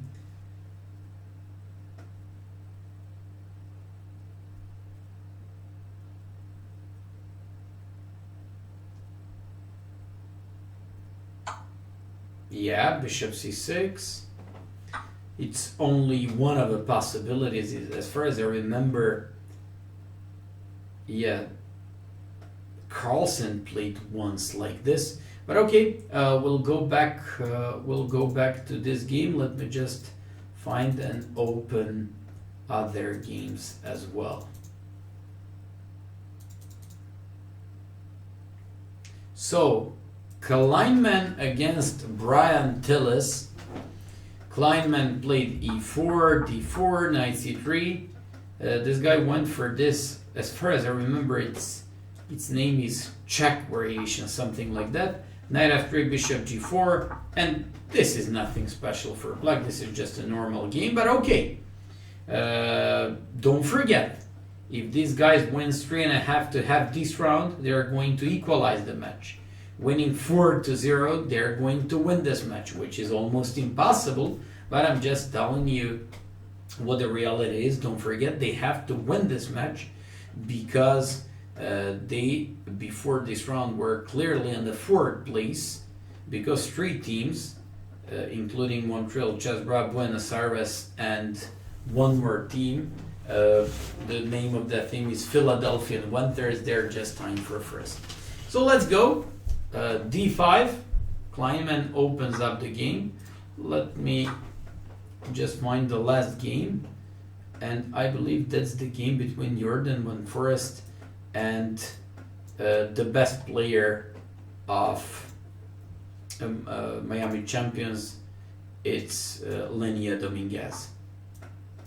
So let me just go there. Lenia Dominguez playing white against Jordan Van Forest. Lenia played Ray Lopez, so many Ray Lopez games tonight. I know it's not so attractive for the viewers unless you're really enjoying positional chess, which is difficult for everyone, and difficult to watch, difficult to commentate. d4, bishop d7. Here there are 2 options for white. They can keep tangent in the center, not pushing d5, or they can just play d5, swapping off the light square bishops and playing some sort of improved version of the King's Indian for white, because the light square bishops are off, so they don't have a typical Mar del Plata type of attack. So after like rook e1, knight f6, h3, knight bd2, a typical maneuvering when the Ray Lopez knight d2, knight f1, knight g3, more or less normal position. So we'll get back to this game. Kleinman. Once again, Kleinman played against that Czech defense, and after c6, knight f3, bishop g4, he just broke in the center. We already analyzed this position. So after e takes, c takes, and bishop to e3, a6. This is current position there. Hembo playing against Grandmaster Vera, who lost all 3 games so far. Kleinman won in a great game previously and found fantastic defense with a rook c5, d takes, d4 counter attack. What a great win by himself. Knight f6, e3, and this is Slav in a Grimfeld way. So actually, it transposes to Grimfeld. After knight c3, bishop g7, bishop e2. I very much like this game with white pieces. Aman went for b3. That's only one of the options. I remember when I taught and when I studied these positions with my best students ever, Alexander Ipatov, we actually feared of b4, queen b3, a4, bishop a3, rook to d1, plans by white. And it's a well-known game between Kasparov and Timman in that variation. So I believe b3 is a little bit more ambitious. But okay, we just have to see what's going to happen there. b3, bishop a3, queen c2. I don't believe this bishop on a3 does anything that special, but Aman is just developing his pieces very logically. His opening cannot be bad here, certainly because he just wants to, he just developed all his pieces, he's controlling the center, so this is nice game. Rook ac1, let's go to the game of Hansen. I mean, this is one of the simply most unclear games of today's match. They play this Berlin defense with d6. So after h3, a6, now we're just looking, oh, this one. I'm not entirely happy with this plan by white, and I don't think Eric should have any special problems equalizing the game here. Yes, f5, okay, I like it. I like Eric's position. Aman's game is normal. Michael Kleinman against Tillis also has more or less normal position.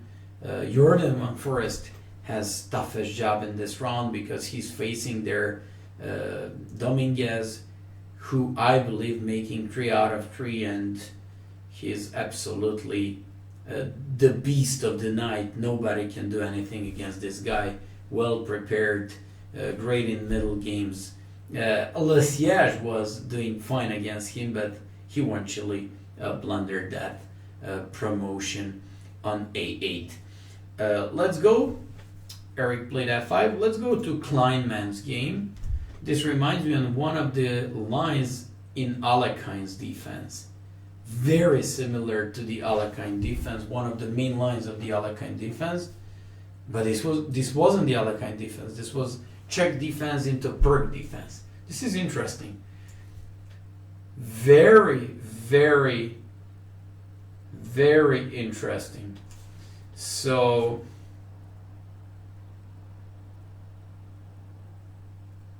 yeah, this is interesting.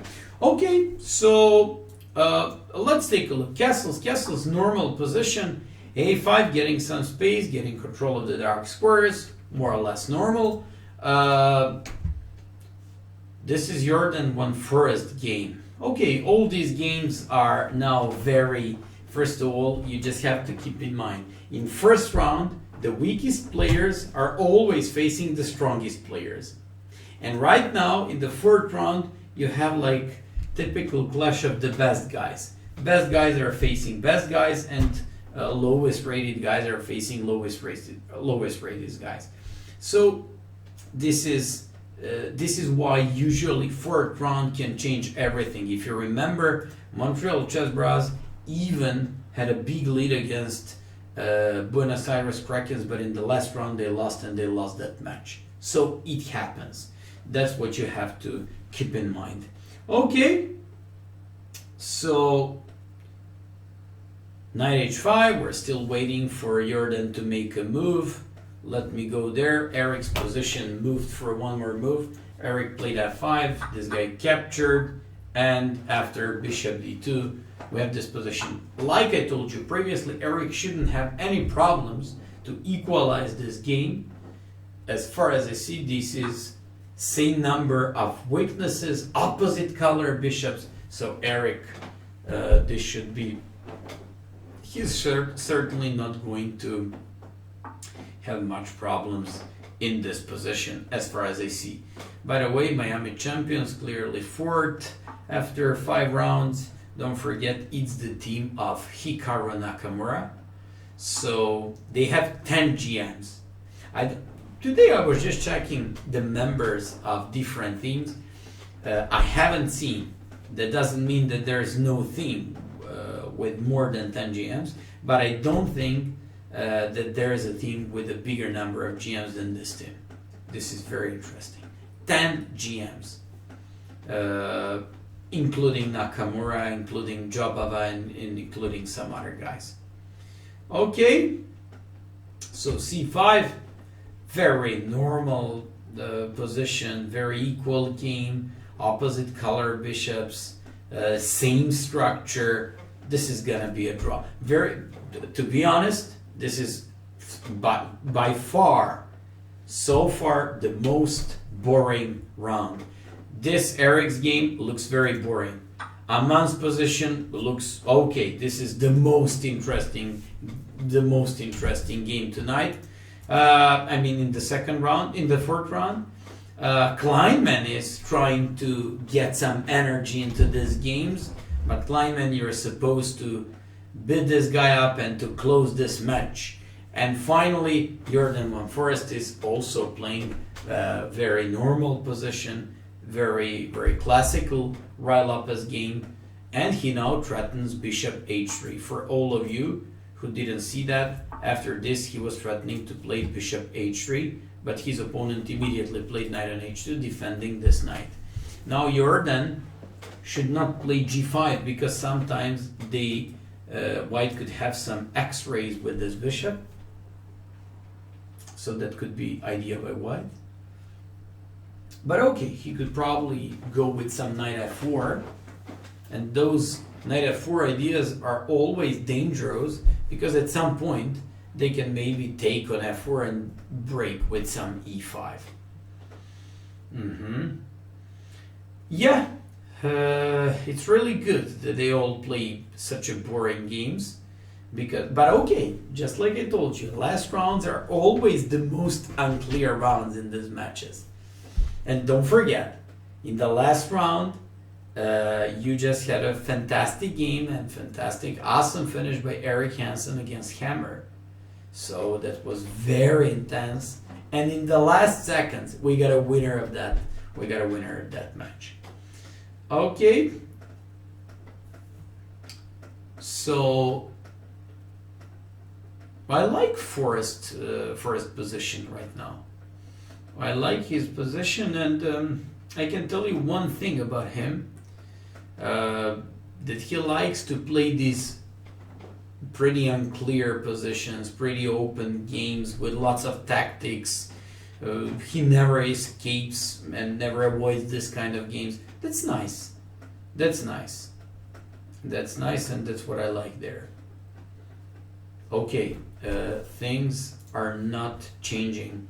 Kleinman keeps improving on his game. He probably wants to play c4 and to use this. This reminds me of some. First of all, this was Perk defense. Started this Perk. Then they played a check defense of the Perk opening. Then I said it reminds very much on Alekhine's defense, and now it reminds me on some lines and some positions of the Najdorf. Believe it or not, positional aspects of Najdorf game are we have in this position, really. So it's interesting.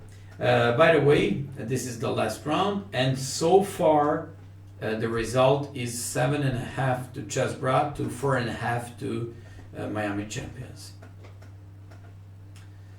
Okay, knight b3 was the last move by Kleinman. This is Aman's game. Aman also has pretty correct game. Watch out, Black wants to play with It's always very, very dangerous when black wants to play d4. I mean, when black plays with the hanging pawns, because he constantly keeps threatening this d4, threatening this knight on f3. So it's always very dangerous. And now he threatens this d4. Probably a man has to see what is he gonna do with this knight on f3. This is interesting. Could he play some bishop e2 maybe?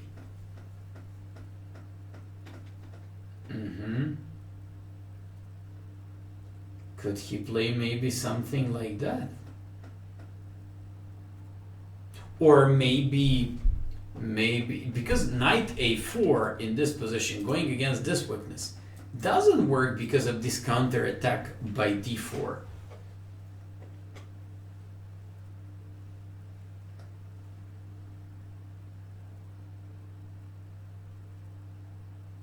I don't know.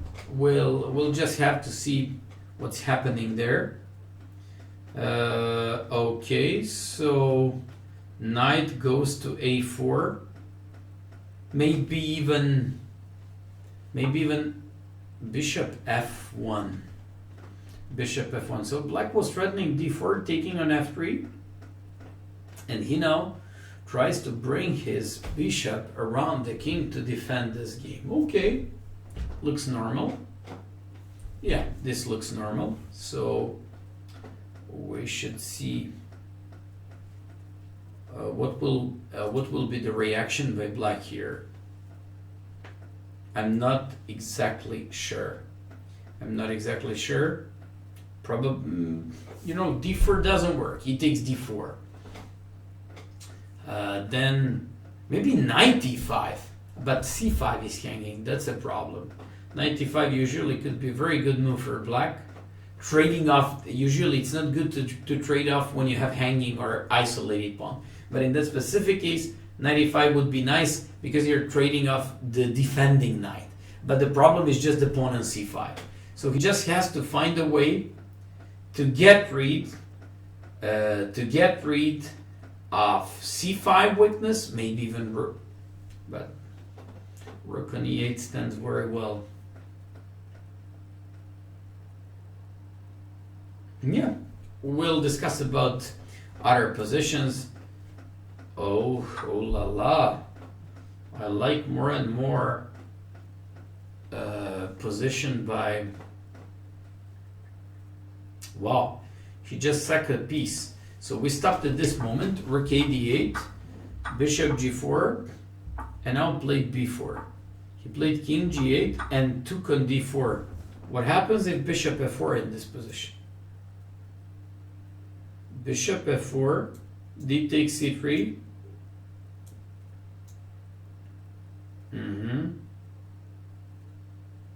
Bishop f4, d takes c3, queen somewhere, knight takes b4.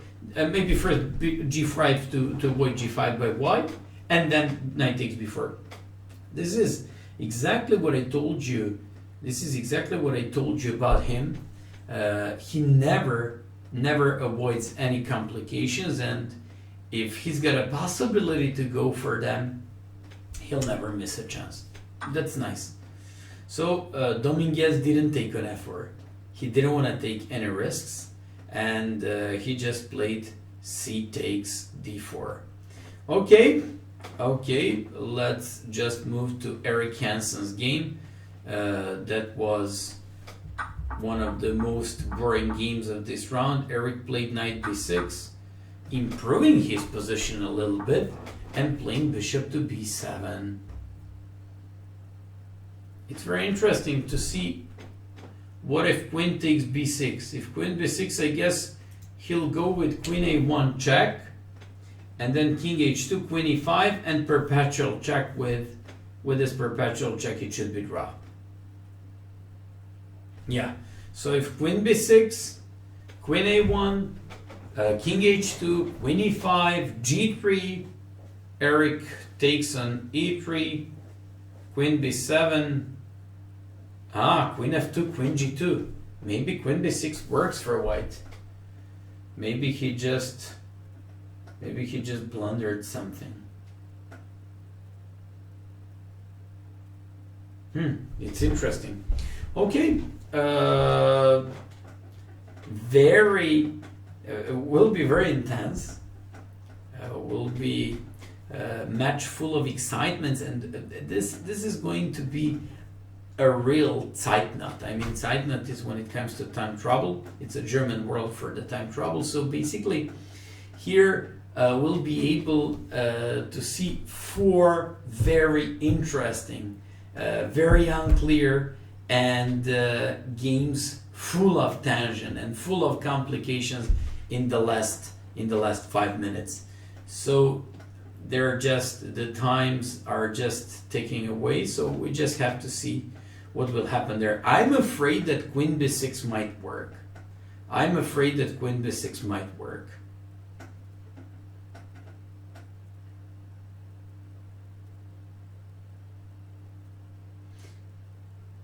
I'm not sure because what was the line I proposed previously? Queen B6, Queen A1, King H2, Queen E5. He played Knight G4. Okay. Now I'm okay with Eric's game. He can play Queen E7 and not Queen E7.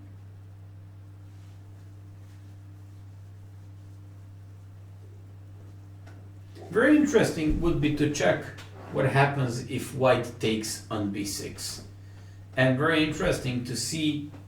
Would be to see if Eric really blundered in the previous round that Rook takes C3 against Brand Tillis. Okay, so Queen B6, Queen F4. If White captured on B6, Eric would have perpetual check Queen C1 and Queen F4. But this guy played Queen E1. He threatens Queen E8. So we just have to see what will happen there.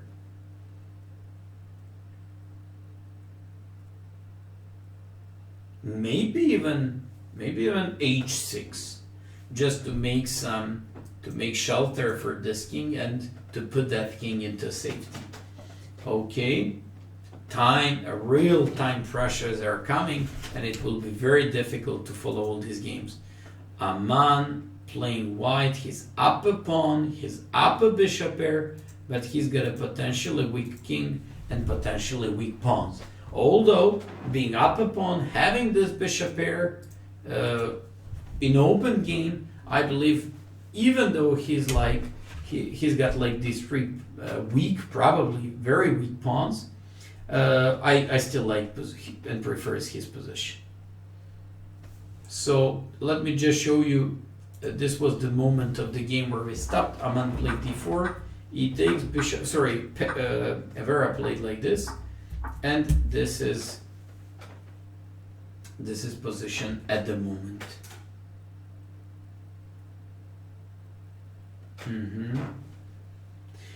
Somebody said if Queen takes b6, not Queen c1. Of course, you're absolutely right. Not Queen c1, Queen f1, and Queen g2 checkmate. I apologize, but don't forget it's 3:15 a.m. here, and I'm getting a little bit tired. But okay, we just have to see these games until the end. Yeah, the GM made a positional sacrifice here. Aman played Queen d2. It's a very interesting story. Lasiage beat Quesada, and he was the guy who actually had better time most of the game on the chess clock in both of his games. He's usually running out of time, and he's usually down on time. Aman, who's down on time in literally all his games, is in the first game and in this game a better time consumer. So I like even his time consuming in these two games. So Jordan Van Forest playing against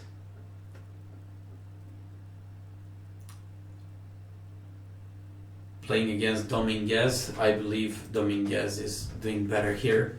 Bishop pair. I can also see some weaknesses. G5. c7 pawn. At the moment, if you move your knight somewhere, I mean, you don't have to, because d takes e5 doesn't work because of bishop e5.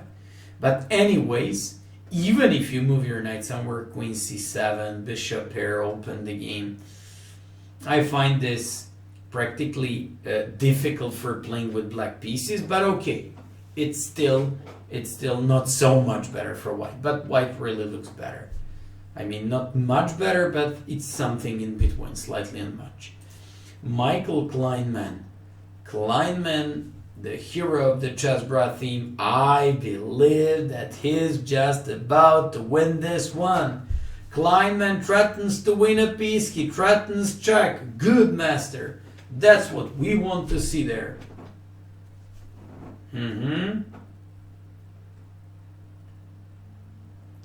Kleinman is about to be winning there. Bishop takes e5. Also, he threatens to play e7. Yeah, this looks almost winning for him. I don't see how is black going to defend this position.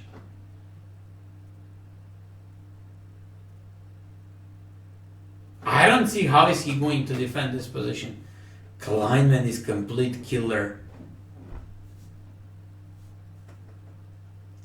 So e7, he's threatening e7, he's threatening to take on e5, knight f3, bishop takes, bishop f4, still e7, come on, e7, no e7, yes, e7, and you take first on f8, and Kleinman is winning. This guy is gonna win. That's what we need. 8.5 points to win the match, to say goodbye Miami champions. Maybe champions, but next year. 95, good. Exactly. He's up a rook, and I absolutely have no doubts that he's gonna win this one.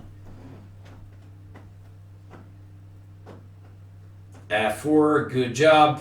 On bishop b2, rook b1, followed by bishop a6. This is good. I like this one.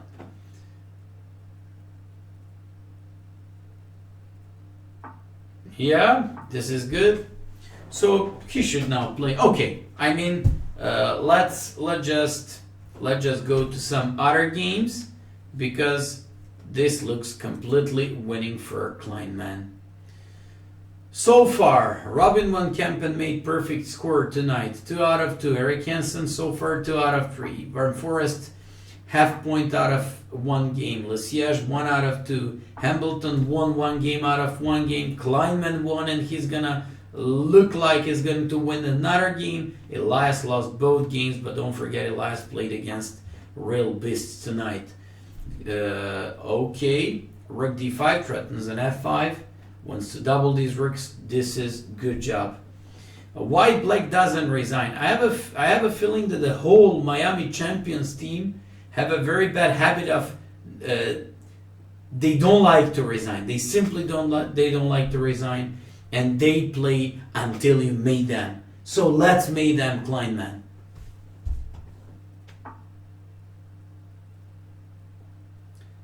Okay. Bishop e2 now, I guess, and doubling these rooks. King f1, he wants to play bishop e2.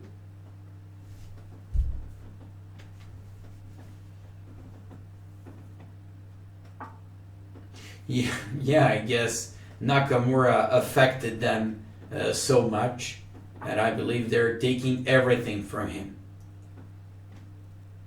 The best and the worst. Okay, so bishop e2 threatening on e2, and Kleinman won, and we have another chessbrah win. That's a good job. So 8.5 points, chessbrah won, and we're clearly first after this round. Actually, I don't know what Buenos Aires Krakens did tonight, but it actually means that we won this match, and we actually won another game. So after 6 rounds, with almost perfect score, 5 wins and 1 loss. That's a real thing, a real thing. Kleinman, the hero of the chessbrah theme tonight. Let's go. Next one. So we just have to see what's happening in the game of Jordan Van Forest. Oh, Van Forest is lost. Van Forest is lost, which is not that surprising because Dominguez plays like complete beast tonight. He plays like in his best days. Okay. I mean, he still has some chances in this game because he can take on... Oh, maybe I exaggerated. He's not lost. Bishop takes d4. Yeah, I actually thought he was down 2 pawns clearly. He's not lost. He's not lost. He's worse. He's worse. But I guess he's not...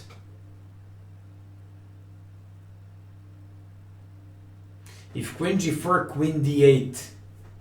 If queen g4, queen d8, so I guess the only chance of Jordan is to go with some tricks here. Queen g4, queen d8. He's going to take on d4, and what black is going to take on g5. Queen g5 now. Yeah, and now probably queen d5, but no, queen d5 perpetual check. Van Forest has good chances still to make a draw in this game, especially considering the fact that Dominguez is running out of time. Okay, queen on d4 is pretty powerful piece there. Okay, so what? Oh, will Dominguez maybe repeat a move? No, he's adding some time on his clock with all these checks so he can come up with the winning variations.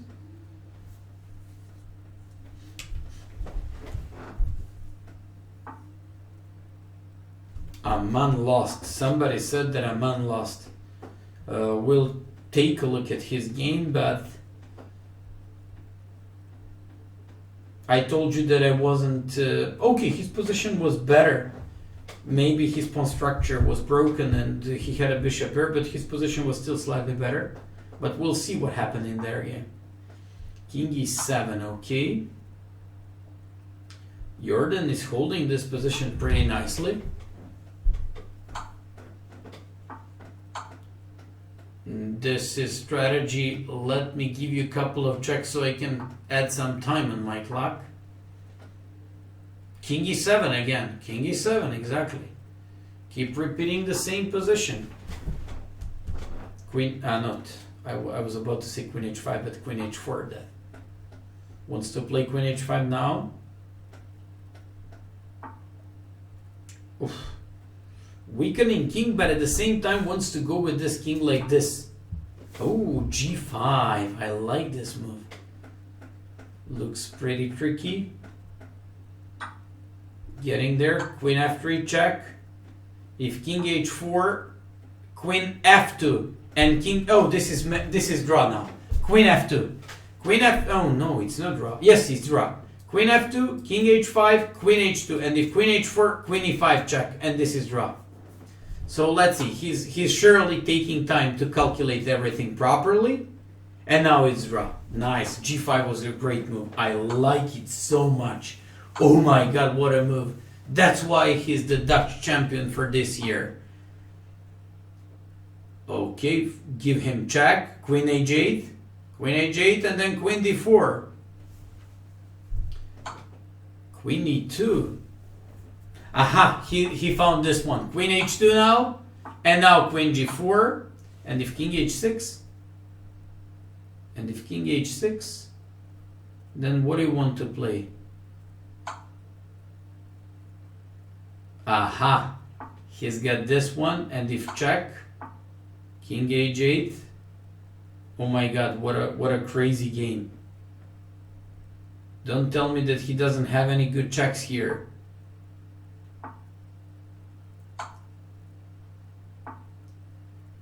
Queen h2 check. Queen takes Yeah, but now Queen F8. Oh my god. What a monster in Miami Champions team. Lenia Dominguez played fantastic tonight. Perfect score. All his games he won in like last 30 seconds. I mean, not all his games, but most of his games. But this is like a really, really great play, and he proved some real stuff there. Michael Kleinman won. Congratulations again. Unfortunately, a man lost. Queen e5, that's where we stopped. Queen d2, f4, took on c5, rook c4, and after rook c8, a man went. He all of a sudden tried to. Probably he was down on time, and he didn't like his pawn structure because his pawn structure was pretty much broken around the king, and he now tried to swap off these pieces. 94, 97 did this check. Queen g4, knight d5, and he lost.